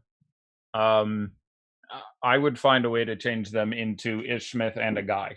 Change Cam Johnson into Ish Smith. Will Barton cost you 6-1. You're spending 600 to go up to Ish. That leaves you with 5,500. Turn that into Lonzo Ball. I'm not thrilled with Lonzo, and he's not, a super cash guy, but that's a build I'm interested in. But I would play Ish and Norman Powell, I think, would fit those spots. There's other places I would play Ish and JJ Redick. So no, I generally don't like playing either of those guys. Now, look, Cam Johnson, I like. They've had a lot of talk in Arizona about his, increased role, and they are going to try to work him more into the rotation. I've seen other limited minutes projections tonight for 13, 14, 15, 16. I am at 19. And I do think there will be games where he gets more time, and the matchup is exceptional with New Orleans. So I don't mind that play, but cash seems dicey because there's a real chance he just backs up Kelly Oubre, which is his what he's going to do most of the time. And that's, 15 minutes, and, you can project him for 13 and a half, 14 fantasy points, and that feels fine, but not good enough to play. So no, I would not particularly like either one in cash. I could get behind Barton more than I could get behind Cam. So we officially have starting lineups for the Wizards and the Sixers. Wizards going Ish, Beal, Bonga, Hachimura, Wagner. Yep. Sixers going Simmons, Korkmaz, Harris, Horford, and Embiid. Any of these starting lineups do anything for you in terms of more interest or less interest for these guys? Korkmaz starting is interesting. It's a cookie away from Matisse Thybulle, which I would still rather play Matisse than the other two, but now it would be almost a dead tie. So I'd look at ownership and go that way. Furkan will be the most owned, so that's a pretty great matchup for Furkan, but he won't play in the blowout almost certainly now if that happens. So I would have to project Furkan highest based on their ownerships. I imagine I would like Matisse Thybulle the most of those players. All right, and let's see. Got some questions in the premium Slack. Either or is, guys, not the most helpful early in the show. Generally, if you have general questions, it's a little bit more because I can't really keep up with the actual things people are saying. Here's one from I don't even know this guy's name. How much Ish would you feel comfortable playing with no site given? I'd have no limit. But you're not saying he's a 100% hammer play. No, I would feel comfortable if someone said I played 100% Ish. I'd be like, yeah, he projects as the best value play for me. That's fine. I would almost never do that, but he's going to play 30-something minutes, which you can say of none of the other value. We also have some questions here. I guess people just want you to talk and give your general thoughts on the Rockets-Raptors game one where Kyle Lowry's back in, played 41 minutes in an overtime game. So they get 36 minutes in regulation of that one. Van Vliet didn't take a noticeable minutes decrease there. How are you feeling about that game? To me, it seems like one where I do like the Houston side quite a bit. I think the backcourt is pretty appealing in particular. The Toronto side, excuse me. The Houston side, though, not getting to as much. I was gonna hear your take. Yeah, no. I like the Houston side quite a bit. I'm like, well, let me hear. No, that's sorry. Just bouncing between all the chats, which are going nuts today. You have the hard job. Yeah. Lowry and Van Vliet to me look like the most appealing options in this game overall. I got a little bit of Gasol too on that side just because of the price on DK. I think that'll change now that we know that Jackson Hayes is a more secure role. But tell me, what are the parts of this game that you find the most appealing? Somebody else in the premium Slack posted that Nick Nurse talking about the box and one again to cover James Harden today. So if that changes your opinion at all, the box and one coming back, let me know. No, I expected it. And it's something that they've talked about. These two teams actually played twice in the preseason, believe it or not, with basically all hands on deck. Obviously, not the injured guys a la Lowry, but have seen a lot of these two teams played against each other, and Nurse's takes on this situation are unique, and I love the way that guy thinks. I would. You basically covered it, my man. I would have Lowry, especially on DK, as my favorite guy there. I think he's eminently in play on FanDuel. He's underpriced on DK about as much as everybody. He's fairly priced on FanDuel about as much as everybody. It is a nice base-up slot. I am a big fan of Kyle Lowry. I need to push this live and then look at ownership so I can contextualize these comments a little bit better. But my order of preference would be pretty clearly, assuming the ownership is not inordinate on any of them, Lowry, Van Vliet. Probably Lowry, Van Vliet, Siakam. Although the various DK, Lowry looks like the lowest, by a pretty decent margin out of that group. Lowest owned? Yep, out of those three. Siakam and Van Vliet and him.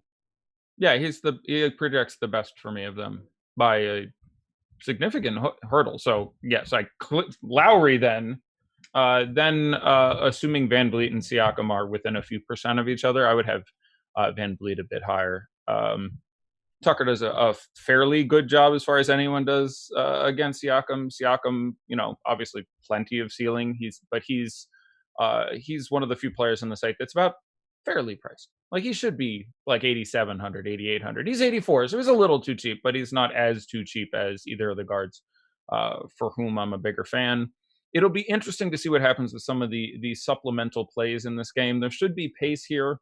I ranked OG Anunoby as a C and an A, and Norman Powell as a B and an A. I disagree with some other people as to whether or not Anunoby's minutes come back up here. I think there is a real chance they do not. The argument to think that Anunoby would play more would be that they want him as another excellent defender out there. I don't think that's as important as taking the best advantage as you can of Houston's defensive issues and running a little smaller and a little faster. So I think you get the extra time for Powell again. I think they're both just great in tournaments at their prices and ownerships around 5K. I slightly prefer Powell when going to those guys. And I agree with what you said with Marc Gasol. He got his best ranking out of me in a while, where he's a C and a B. Pace, and $4,400 is $4,400. Like, dude costs the same amount as other value guys we're talking about who are not the players that Marc Gasol is. Obviously, he's developed some significant. I mean, he's less than Ben McLemore and 100 more than Austin Rivers, and that number is down there. He's fallen into the Gary Harris. Look, I may not do a lot, but I play enough minutes and have had ceiling games. You have to take a look at me situation. So I would have him behind Millsap, who's the most egregious of the 4X guys, I think, in a matchup that's should run pretty slow, so they shouldn't have to deploy too much of Jeremy Grant, although he'd be out there in the blowout probably. But no, I think your takes on this game are just fine. James Harden deserves a mention because it's James Harden. This is a tough spot for him. They have they have 3 people who defend him well to very well.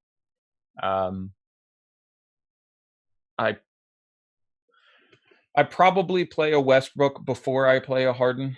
Yeah, I agree. But it'd be very close for me. Harden's ownership is going to be minuscule. Westbrook's ownership is going to be really minuscule, and it should be because he projects very similar to all these guys who cost Booker at 75 and Lowry at 7,000 and Van Vliet at 6,700. And there's like a lot of the guys yesterday where you had Jimmy Butler at $7,300, and it's like, look, I like this guy in a vacuum. This guy at 8,100 looks beautiful to me, but there's just several other plays which are juicy. And even on this 4-game slate, those pricing disparities really factor in. Although I will say the more good value that opens up, and Kenrich Williams and Jackson Hayes and Ish Smith are all good value to me.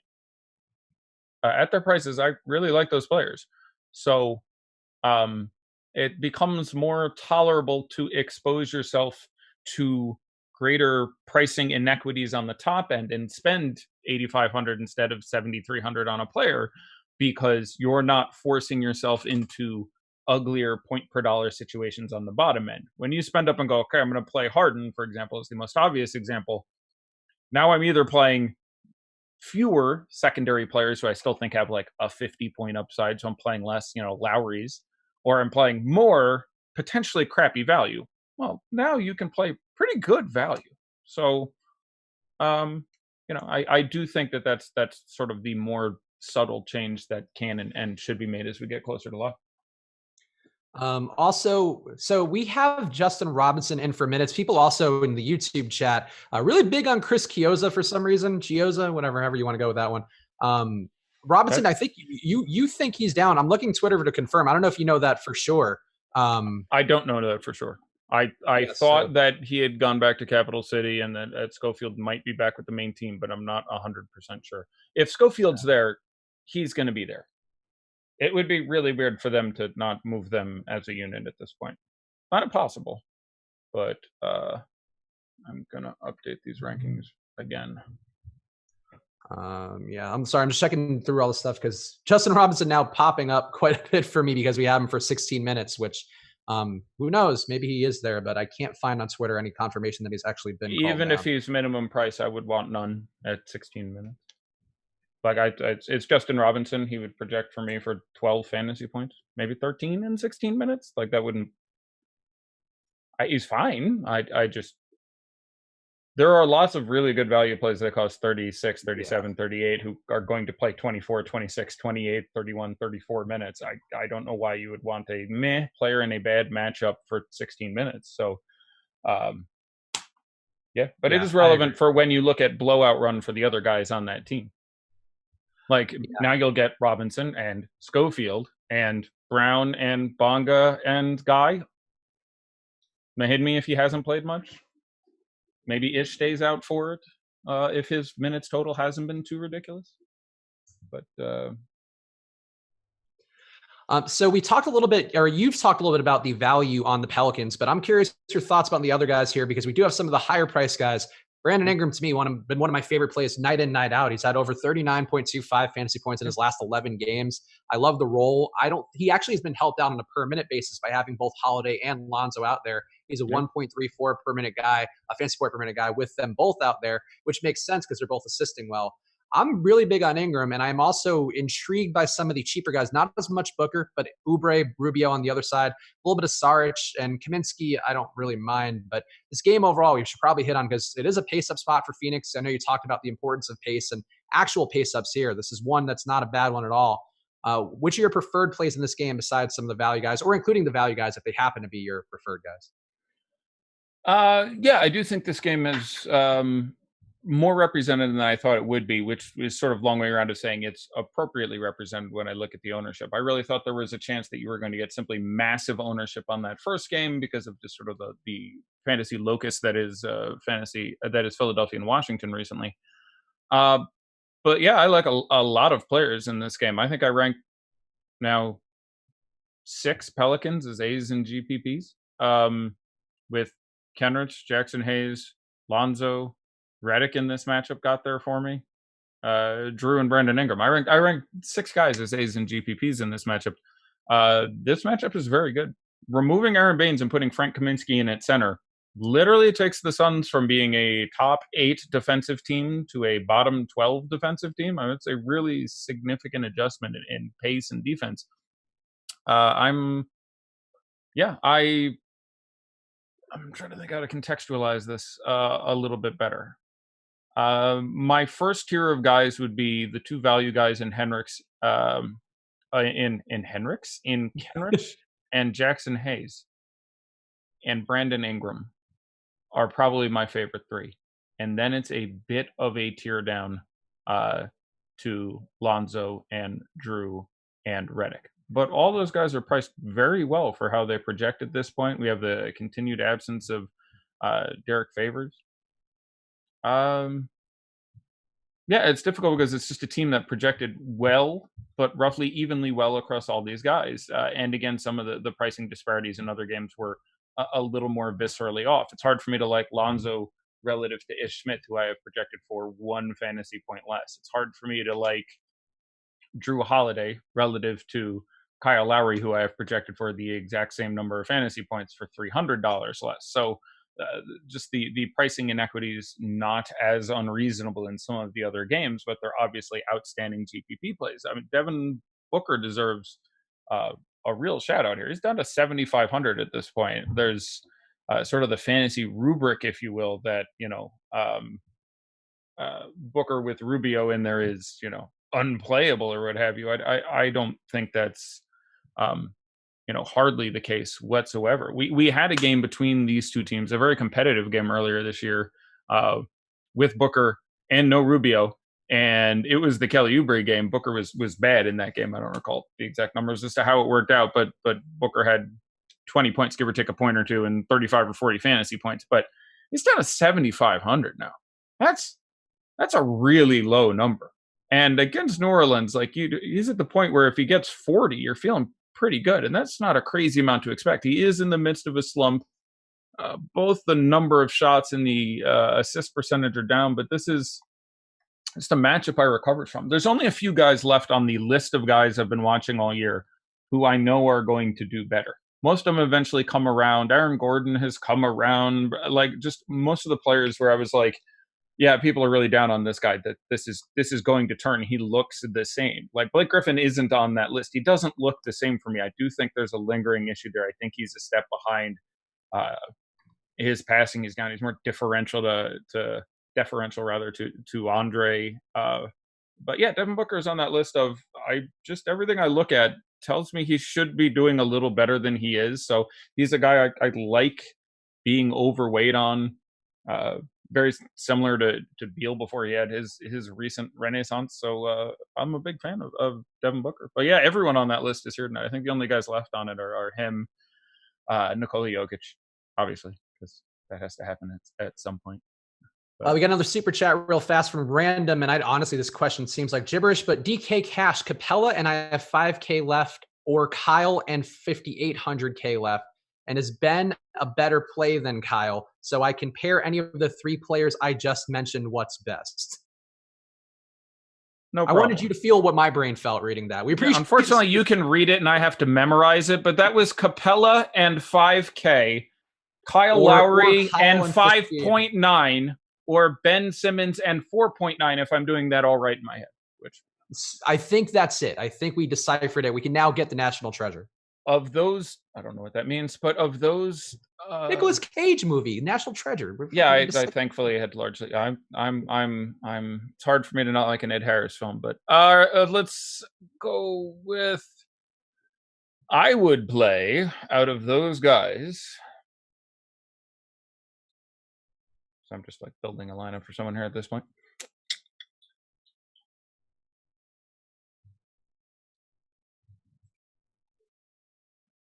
I would play Ben Simmons and Paul Millsap if Paul Millsap isn't in your lineup out of your 12,900 salary limit, which is pretty sure you're saying you have there.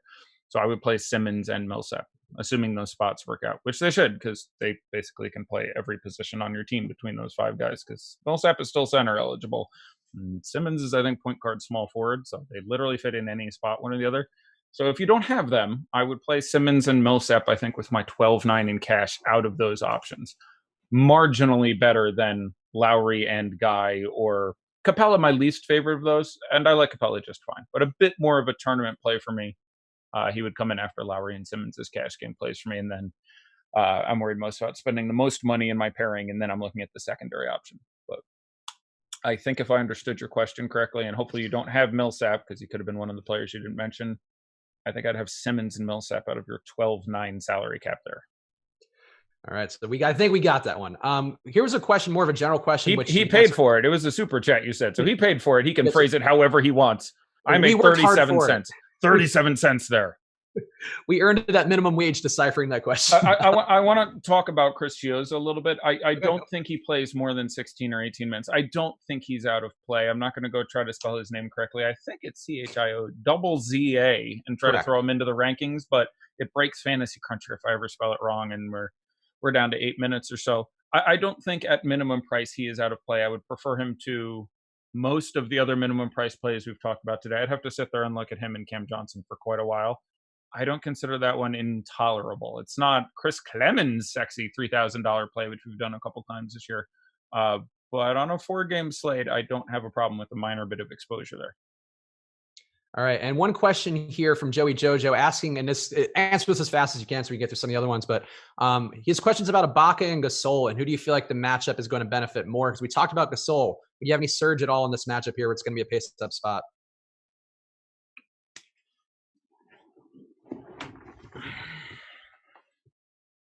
No, I would stick with Gasol. I understand your logic, and it is solid, but Nurse hasn't frequently done what you're describing, where you would either need Serge to get time at the 4, which now with everybody back and healthy is incredibly unlikely, or for him to largely eschew Marc Gasol enough of the time that Ibaka would be valuable and get enough minutes to make that happen.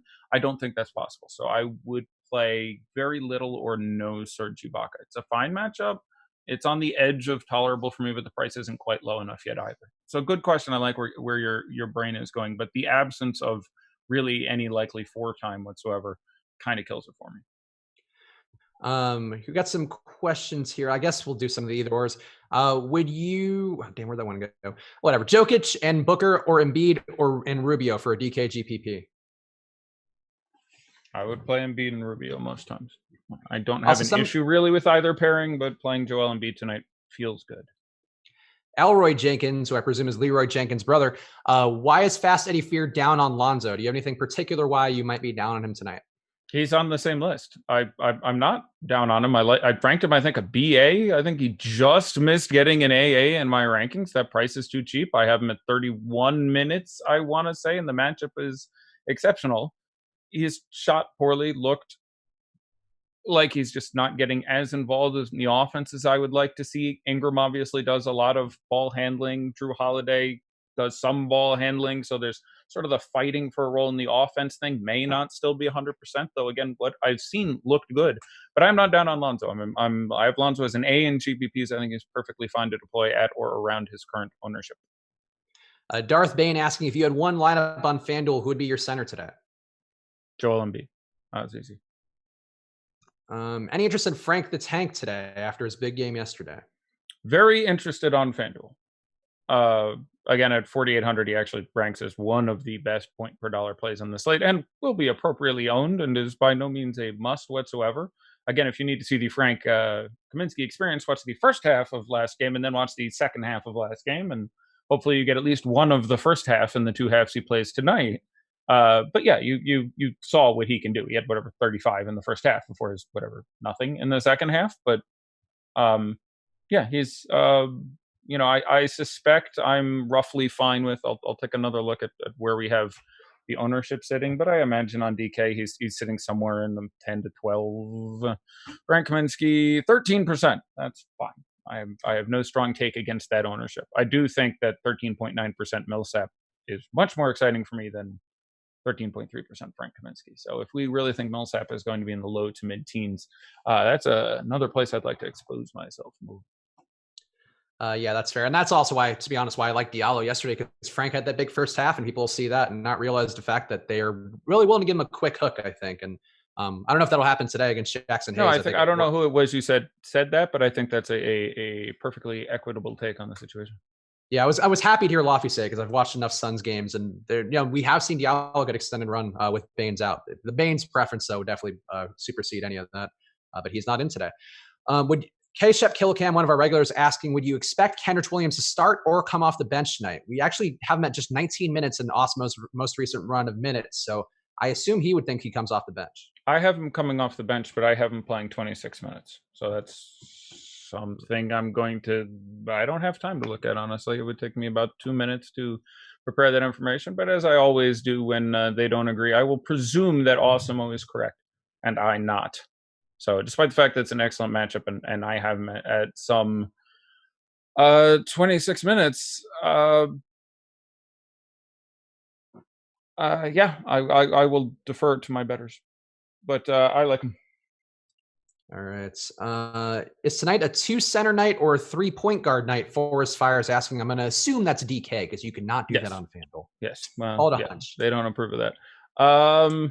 I'd be slightly more inclined towards a 3-point guard night, but offhand, I don't think you need your utility spot to do. I don't think those are mutually exclusive. There are enough point guards that are shooting guard eligible. I know Lowry isn't, but I thought Ish was, and those would be two of the one. No, they're not. Okay, well, hold on a minute here. Let me go look at this. Westbrook isn't either, so I guess, and Rubio isn't, and Ball isn't. So, punt. I'm roughly as excited about playing 2 pure centers as I am 3 pure point guards. But good question. Would you go Rubio, Holliday, Hayes, or Ball, McLemore, and Embiid for cash on FanDuel? Rubio, Holliday, Hayes, Ball, McLemore, Embiid. I would play the former 3. Vogner and Tobias and Ingram, or Embiid, Barton, and Ennis for Yahoo cash?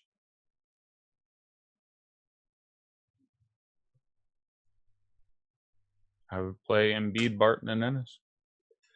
Booker or Holliday? I guess this is actually an in-depth question. Sorry, doing either ors only right now. Would you play Marcus Morris or Millsap in DK cash? Millsap. Don't mind Marcus Morris now since he's going to play $5,000. That number is really down there. It's an awful matchup, but guy commands some respect and time on the damn court, so cannot be denied. Opponent 303, I guess, real fast, your answer on this one. Booker or Holliday, is it a concern at all for you that Booker might see Holliday defense? I would say no, given the pace in the matchup, but what do you think about Booker or Holliday? Well, it's a concern for me. It's not mutually exclusive with the fact that there are other very good factors, such as the pace with Baines out, and there are various other things, and the matchup with New Orleans that are good about it. Yes, generally, I would rather not play guards against teams deploying Drew Holiday, who's an excellent on-ball defender, but it's still a very, very good price. So, yes, I think it's, in a game where he would normally score 70, having Drew out there would mean he scores 66, and that's not as good as 70, but it's still very good. You seem down on Wagner, so Wagner or Bertans?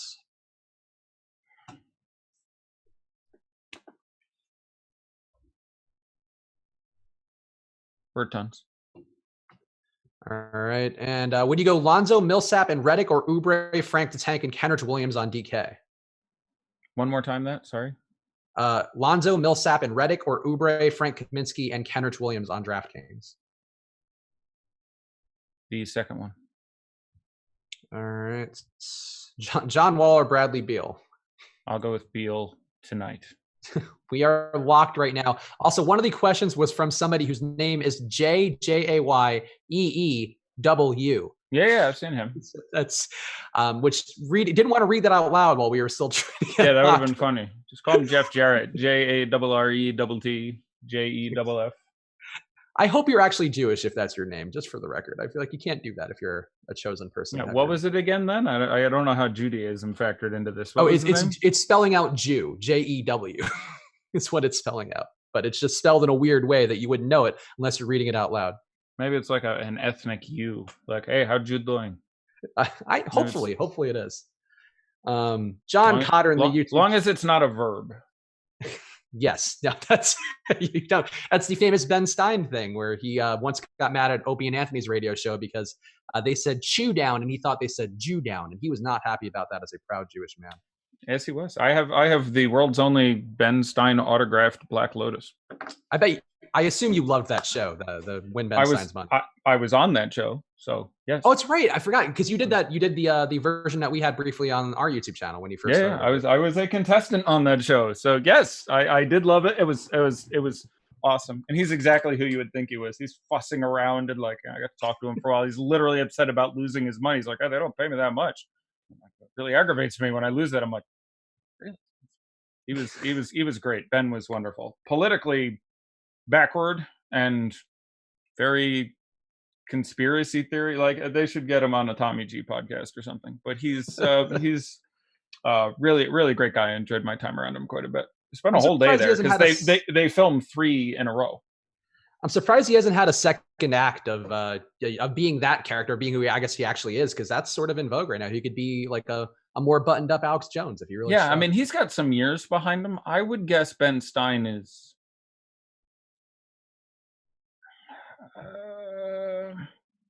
I'll throw out a guess that Ben Stein is 77 years old or something. I mean, I'll throw that out as my number. 75. 75. Oh, I still got that. Again, another one of my favorite games. 70. I love how Josh Engelman had that answer in what the hell were you doing where that was available? And who's older, Ben Stein or Pat Sajak? Well, my inclination would be to say Ben Stein, but the way you phrased that out of interest, I'm throwing Alex Trebek too. Rank those men in terms of age for where Daddy likes. I'll go Stein, Trebek, Sajak, but they're all in their 70s. So Trebek 79, Is Stein 74, Sajak 73. Yeah, okay. I knew Pat Sajak was over 70. When the way he said that, I was like, that's interesting though. But yeah, I knew Trebek had some years on him. God bless you, Alex Trebek. Get well soon. Get well soon for all these guys. All right, let's do Daddy Likes here, or Granddaddy Likes perhaps, in honor of these fine men who are still. Hey, but it's me. What is that crap? That's good. You don't want to be a grandpa for one day? I mean, I'm sure I'm going to be a grandpa. My daughter turns 15 in a month. That's right. She is getting to the age where that actually is. And I assure you, the shotgun is in the closet, and it's great because she's had a couple dates. And I'm a teddy bear, but you are. I know when the guys come to the house, I mean mug the crap out of them. I look like Kobe Bryant looking at Dwight Howard. I'm just sitting there like, you sure I can't? I think you would still be nice. I think you're playing tough for the stream, but I think you'd be kind to those boys. Yeah, you're right. I'm an absolute pansy. Yeah, I'm just like, let me know if you need me to. I feel like Robin would be the one who'd be more feisty with them and be giving them some razzing. My wife is not someone you want to my wife is full James Johnson, not the person you want to mess around with. My wife will mess you up. Like, this is a formidable woman. There's a reason I'm down here in the basement. It's not because it's where I work. It's because I'm scared. When I go up there, it goes bad in a hurry. Like, I stay down here where I am okay. She is a Wolverine. You don't want any of that. Also, to close the loop real fast, JEW is in fact Jewish, actually has a gold medal for the Maccabee Games, Jewish Olympics, for playing rugby for the USA Maccabee team. Name has always been my gamer tag, etc., and not everyone catches on to it quickly. So that's great. That's very interesting because one of the other guys from our premium Slack chat I have been playing Call of Duty with online recently, and his gamer tag is Jewcheeks, JEWCHEEKS. I hadn't asked yet to what it was referring, and I don't think it's the same person that I'm sure it's not the same person you're talking to. But no. Yeah, God bless you. Pride in the tribe. Let's go. Look, what makes this night different from all other nights? Most other nights we barely dip or dip once. Tonight we dip twice. Just saying, we dip twice. Look, for the record, I support Jew Cheeks and pressed up against a few in my day, so I enjoy them. Let's do the ownership game. Every night, man. My wife is my wife is one of the chosen people. We got the big jam on DK's ownership. Do you want to guess who the top owned guy is? And this may be one of the tests of how fast people pivot. The spoiler, but who's the top owned guy, Eddie? Oh, well, you and Josh blowing this. Josh and I just did this last night, and he gave me a hard question and spoiled it with his commentary on it. So the answer to your question must be Ish Smith. What did he get to, though? A big goddamn number. Mm-hmm. There's a lot of other plays in that range. I'll say 44%. 55% for Ish. That's probably about appropriate. That's maybe a little high, but that's in the, congrats if you got there. But yeah, nice job, everyone. 38 minutes. So again, this is really useful. I really should grab more of this data to be able to calibrate. And I'm hopefully Osmo is doing this in some way, shape, or form manually, automatically. I don't know how quickly something can be reacted. Because again, my instinct reaction was, you said, what do you think? And I said, I think Ish Smith is the best value play of the day. Mm-hmm. Other people, I assume, had the same reaction. And I do think any common sense allocation of minutes in production would lead you to that conclusion. So, that's really interesting where he got to roughly appropriate ownership in 38 minutes on a Thursday night. It was a football night. We were talking about Isaiah Thomas, and I said, Isaiah Thomas is still going to be 1.5% owned or something, and so that would be relevant for my degree of investment. Maybe he's less owned than that because this was very clever of the internet. You only need, a few percent of, like, Isaiah Thomas was going to be 20 to 25% owned, so you only needed 1 out of 12 people to fumble the keys to get there. But also, Kenrich Williams not starting. It is JJ Redick still starting there. So. Yeah, that's what I expected. That's official. Yeah, I know that was what you would thought, but just to confirm that. Okay, so we got. Let's see. We'll see on the minutes there. Again, I would honestly defer to It's not that I think if I'm disagree with Osmo, which happens on ownership or any number of things, 100 times a week. I think he'd be right 100 of them, but I think he'd probably be right 55. He's a really smart guy. He puts in a lot of time. And I'm basically running everything off my brilliant head of hair, and he's running it off a whole lot of other models and stuff. So, and it's not like I had a pile of time to go back and redo a rotation and look what's happening with the Pelicans and exactly these players in. So if given that information, he and his algorithms kick out 19 minutes. Even if I have 26, I'll presume he's at least closer than I am. We'll see in a few hours. Maybe I get this one right. But most important thing is to respect people's, like you people are betting. The best advice I can give when I disagree with Osmo in a situation like that, almost all the time, unless I'm sure there's something he doesn't know, is I would defer to his judgment. Sucks, but. So I have a joke that this is a stream to do this joke on if I'm ever going to do it, because I feel like Josh would just stare at me blankly. Chris Hoops, I accidentally faded Ish. His name is different on Cruncher, so the projection never updated. Chris Hoops, you should call him Ishmael. Ishmael, nice. I don't know. Is that like a joke? That's stretching. Moby Dick reference. I know. I'm all about the Melville. You don't get to baby. make those often here. We don't have a lot of Steinbeck references. Oh, you are out of your mind. I make Steinbeck. Where did Steinbeck get into this? Oh, I'm thinking of the Pearl. Oh no, I fucked it up now. Now I Herman Melville, my man. I know. I said I was hoping you were going to let it go. Here's my internal. Oh, I'm not letting literary references. I am the biggest academic snob in this fucking room. I dropped an F-bomb. That's 2 this year. It's It's okay. There have been worse things sometimes, which I won't point out, but there have been worse things. They were both after lock. So Tom, do not look too unkindly on me. I have worked hard at it. Really hard. That is 2 F-bombs in 70 hours of airtime or whatever. Ooh. I've been catching myself a lot. I feel like I've said fudge on a stream. Really, which is objectively funny. I think when people go, oh, farts. Fudge them. Speaking of guys that maybe will fudge us today, we got 5 guys over 25%. So let's guess 5 guys over. Yeah, I guess that makes sense. Besides Ish, so 6 in total, but 5 besides him. Okay, yep. So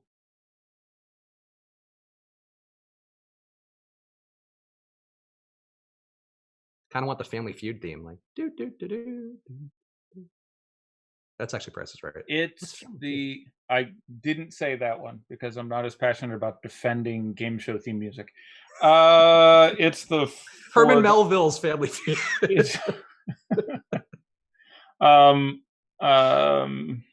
Billy Budd. That's a good one. Let's go with the 4 guys on the 76ers and Bradley Beal. Okay, that's in fact correct. Beal 44%, Joel Embiid 42%, Tobias Harris 33, or actually no 32, 28% for Ben Simmons, and a lower version of 28% for Al Horford.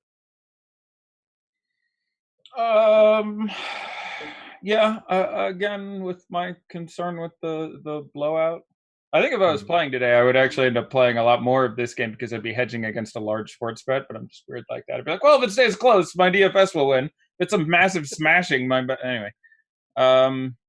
Take the Wizards blowout in that spot. All that feels fine. You had Beal and Embiid in the 40s.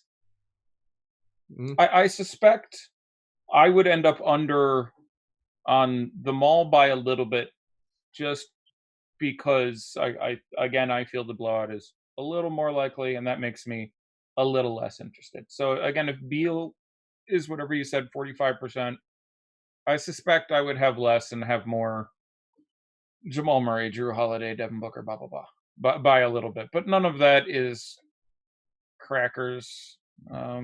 What did Isaiah Thomas end up being on? I was going to ask you, what's your guess? What percentage of the field played themselves? It's above 0. I'll say I said 1.5 on the show. I'm curious how it stuck. 1.6. There you go. 1.6. Yep. There you go. Go back in the time machine and watch. I said on the spot, 1.5% of people are still going to play Isaiah Thomas. I think I said that. I'm going to go back and look myself. Chris Chiozza got to 0.2. People have been dying to play Chris Chiozza. I feel like I've seen Chris Chiozza. I don't think he's 0.2%. You said? Well, 0.2. It's better than Isaiah Thomas. Start right there. You're doing better than the Isaiah Thomas play. What did Hachimura and Bertans and I'm really curious what those numbers came in at, because I suspect they actually ended up too low. Hachimura 9.1, Bertans 7.4, Moe Vogner 19.3. Yeah, I mean, it's a bad matchup, but Hachimura in the 5s is going to play 38 minutes, including some center time, and that 9% for Rui is too low. I'm trying to think who else we didn't hear. What did Moe Vogner end up at? Sorry. It was 19.3. Okay, less than I would have thought. Though FanDuel is where that number is really going to spike. The DK price was sort of Thomas Bryant fixed. Yeah. It was already kind of marked up a little bit, not FanDuel, for his full upside, but marked FanDuel, up. It's going to be a big number, and it should be. 4,800 is objectively very cheap. So it's a shame for me, because if he was like $4,000, he would have been 60% owned tonight, and would have been the 9th or 10th time this year I was like, no, I'm not playing 60% owned guy where I can list many ways he fails horribly. I think we're like 7-2 on those, so I'm feeling pretty good about him. But the price was high enough that, Rinpack with a quality callback real fast. Mock Lovin was all of the 0.2% of Chris Chiozza. So there you go. So when he goes for 45. I'm curious. I didn't get deep into that. I saw a number of theories there. I thought it could have been data mined to determine the answer. And what I mean by that is, if you looked at all his shares of Lonnie Walker, were they all in the bottom spots? Is that a known thing? I think you can see it. Were any of them in the top 2 spots on DraftKings?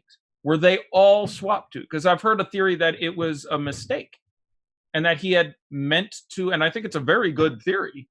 I think one of the ways you would test that theory would be to look for what positions in the lineup the guy was. If they were all in the exact same slot, let's say guard or utility, I think that would add towards that theory, which I still think is the most likely theory. McLovin generally knows what he's doing. I have watched nearly every minute of basketball Lonnie Walker has played at the G League, Summer League, preseason, NBA level. And I like me some Lonnie Walker a lot, and I didn't rank him that night. And they'd been talking about him getting more. I've read his comments where he talked about the beginning of the year, Pop, really trashed me and my defense was crap, and Pop got on me about it and helped me grow. And I still wouldn't have gotten there. I did expect that Bellinelli's play, especially on the defensive end, but really on both ends of the court, had been negative. And I thought at some point soon we were going to get some Lonnie Walker. I guess what I would say is other people have said it was impossible that it was intentional. I don't think it's impossible that it was intentional. I considered ranking him because I knew he was going to start to get time as this team struggled more, as the season went on, as Bellinelli looked worse. And that was a game that was projected with like a 10 or 12 point line, I think. So you had blowout outs, and I still didn't rank him. I would have played 0 in 150 lineups, but I don't find it impossible that someone could have convinced themselves of all that crap I just said.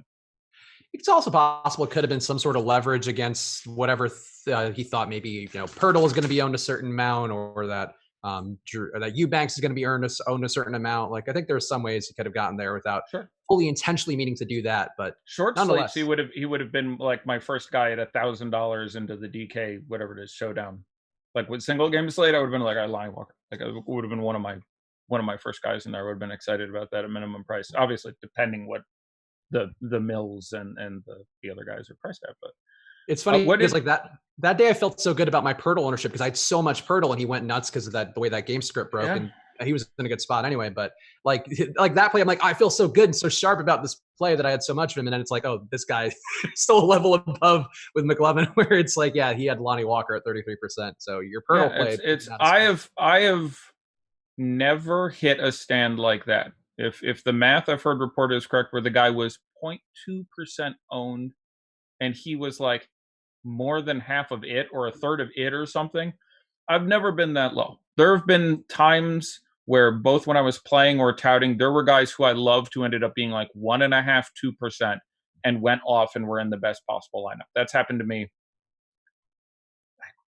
4 times in 7 or 8 years, but that is even further afield than I've ever hit the nuts that hard. That is if that was intentional, that is one of the most profitable, and I would just tip my cap if the guy explained it, because obviously he got incredibly lucky. You needed all kinds of shit to break that way. Again, you need to get lucky to win regardless, period, end stop. No one is so good that they just win by being good. That doesn't happen. But being good puts you in a position to get lucky to win. That's basically how it works. You have more outs to get lucky because you're smarter and you hedged all these corners a little bit.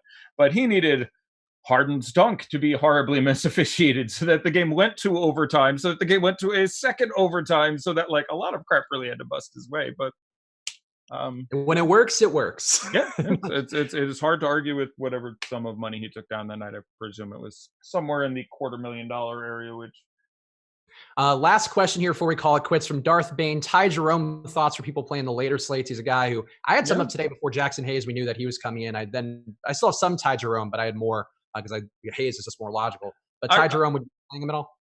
I ranked him, so I would be playing him again. But for those, I guess I haven't said the spiel in a couple of weeks. My list of my rankings are all the players I would play in 150 lineups.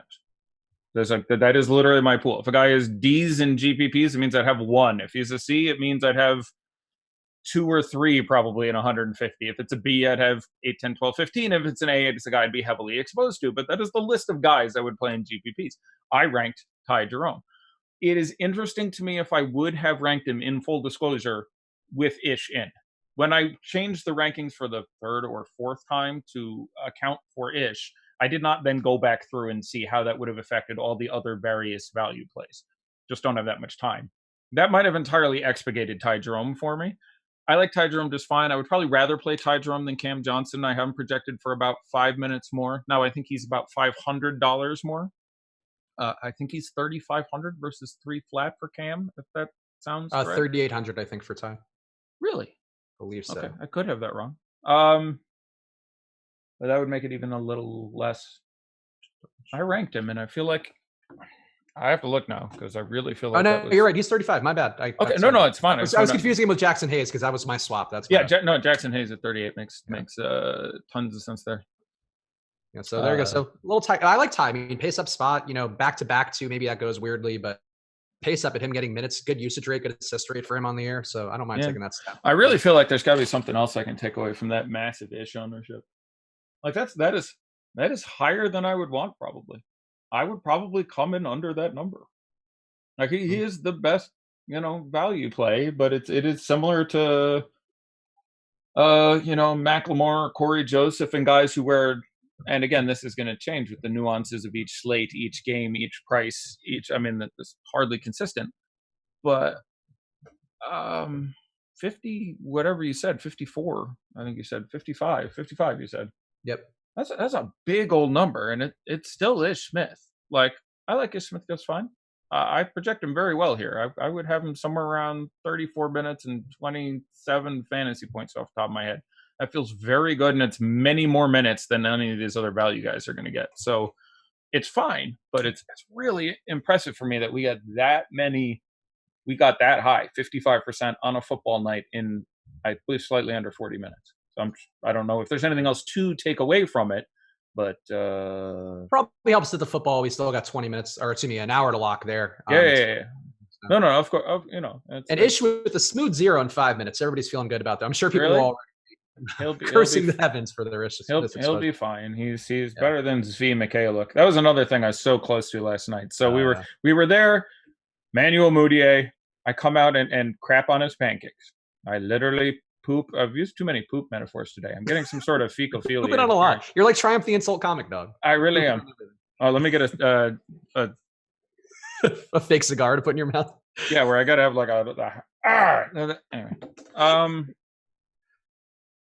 But yeah, I literally crapped all over Emmanuel Mudiay and said I would play Cam Reddish instead, which obviously worked out incredibly. But then I said, "Ooh, I now prefer Zvi Mikhailuk."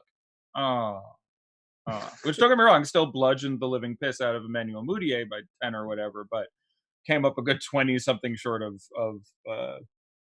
Cam Reddish. So yeah. I stole my own thunder there.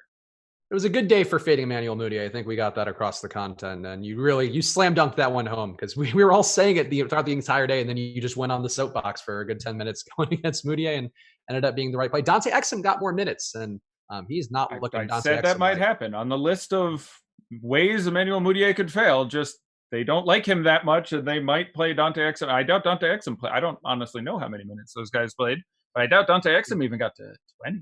I think Exum got to 13 and Mudiay was a little bit. Yeah, I fell asleep. I had been awake for 40 some hours or something. So not long after lock, I passed out. So Exum got to 13. Mudiay, I think, was high single digits. No, he got to 10.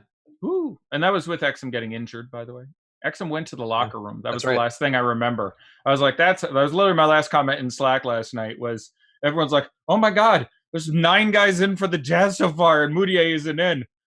How the hell was I supposed to avoid this? And I remember typing, well, I listed that this could very possibly happen and gave 10 ways to avoid it. And then someone was like, oh, Exum got hurt, Mudiay. And I'm like, going to bed. It's just like, that's exactly how this is going to go. Now he's going to play 20 minutes and get 30. And people will wake up in the morning to hate tweets. And apparently still didn't get there. But for reference, would not have gotten 10 if it were not for Dante Exum getting hurt. Now, in fairness, you have a good 20, 30, 40% chance of Dante Exum getting hurt on any given day. I just thought it was funny. There was one guy in the chat who was like, oh, the Jazz love this guy. They love Mudiay. They want to get him in there. I was like, I think it's the opposite. I think they actually haven't been playing him and playing other guys in front of him. Like George Niang got like a good amount of minutes over Mudiay in some spots. He's been in the rotation for a while. But the on the list of 7 reasons you shouldn't have liked Emmanuel Mudiay was there was no reason for them to play him. They need 2 guys to handle the ball there, Joe Ingles and Donovan Mitchell, and this is certainly a matchup where you want to go big. This is an enormous LA team, so why do you need Emmanuel Mudiay even to play? Like, I'm not surprised if he plays. Like, it was perfectly, and he did, but Yeah, so George Niang getting a little more time, but he's been a regular part of the rotation. I want to say 2 or 3 games now, ever since you got sort of the Gobert back thing and they extricated Tony Bradley largely. Niang, I expect to continue to see time in the low teens. Just an impression, but. Well, anyway, that didn't work out, but hopefully this stuff works out for us tonight. So go Ish Smith, go. Thank you to Fantasy Draft for being the presenting sponsor of this show and so many other shows on this channel. Go to fantasydraft.com right now and use that promo code OSMO for your free 7-day trial, your entry into the world of rake-free DFS.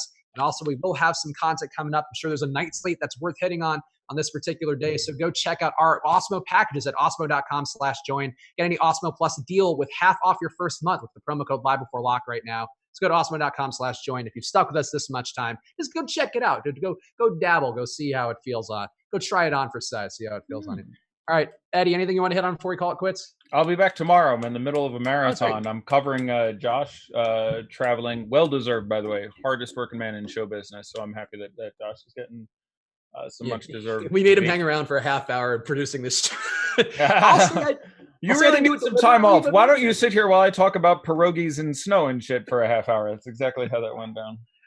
But yeah, it'll be me and Eddie back tomorrow doing this one more time with, I'm sure, a much bigger slate. So we'll check that out tomorrow. Tune in. We'll see you guys again soon. Enjoy your nights and good luck.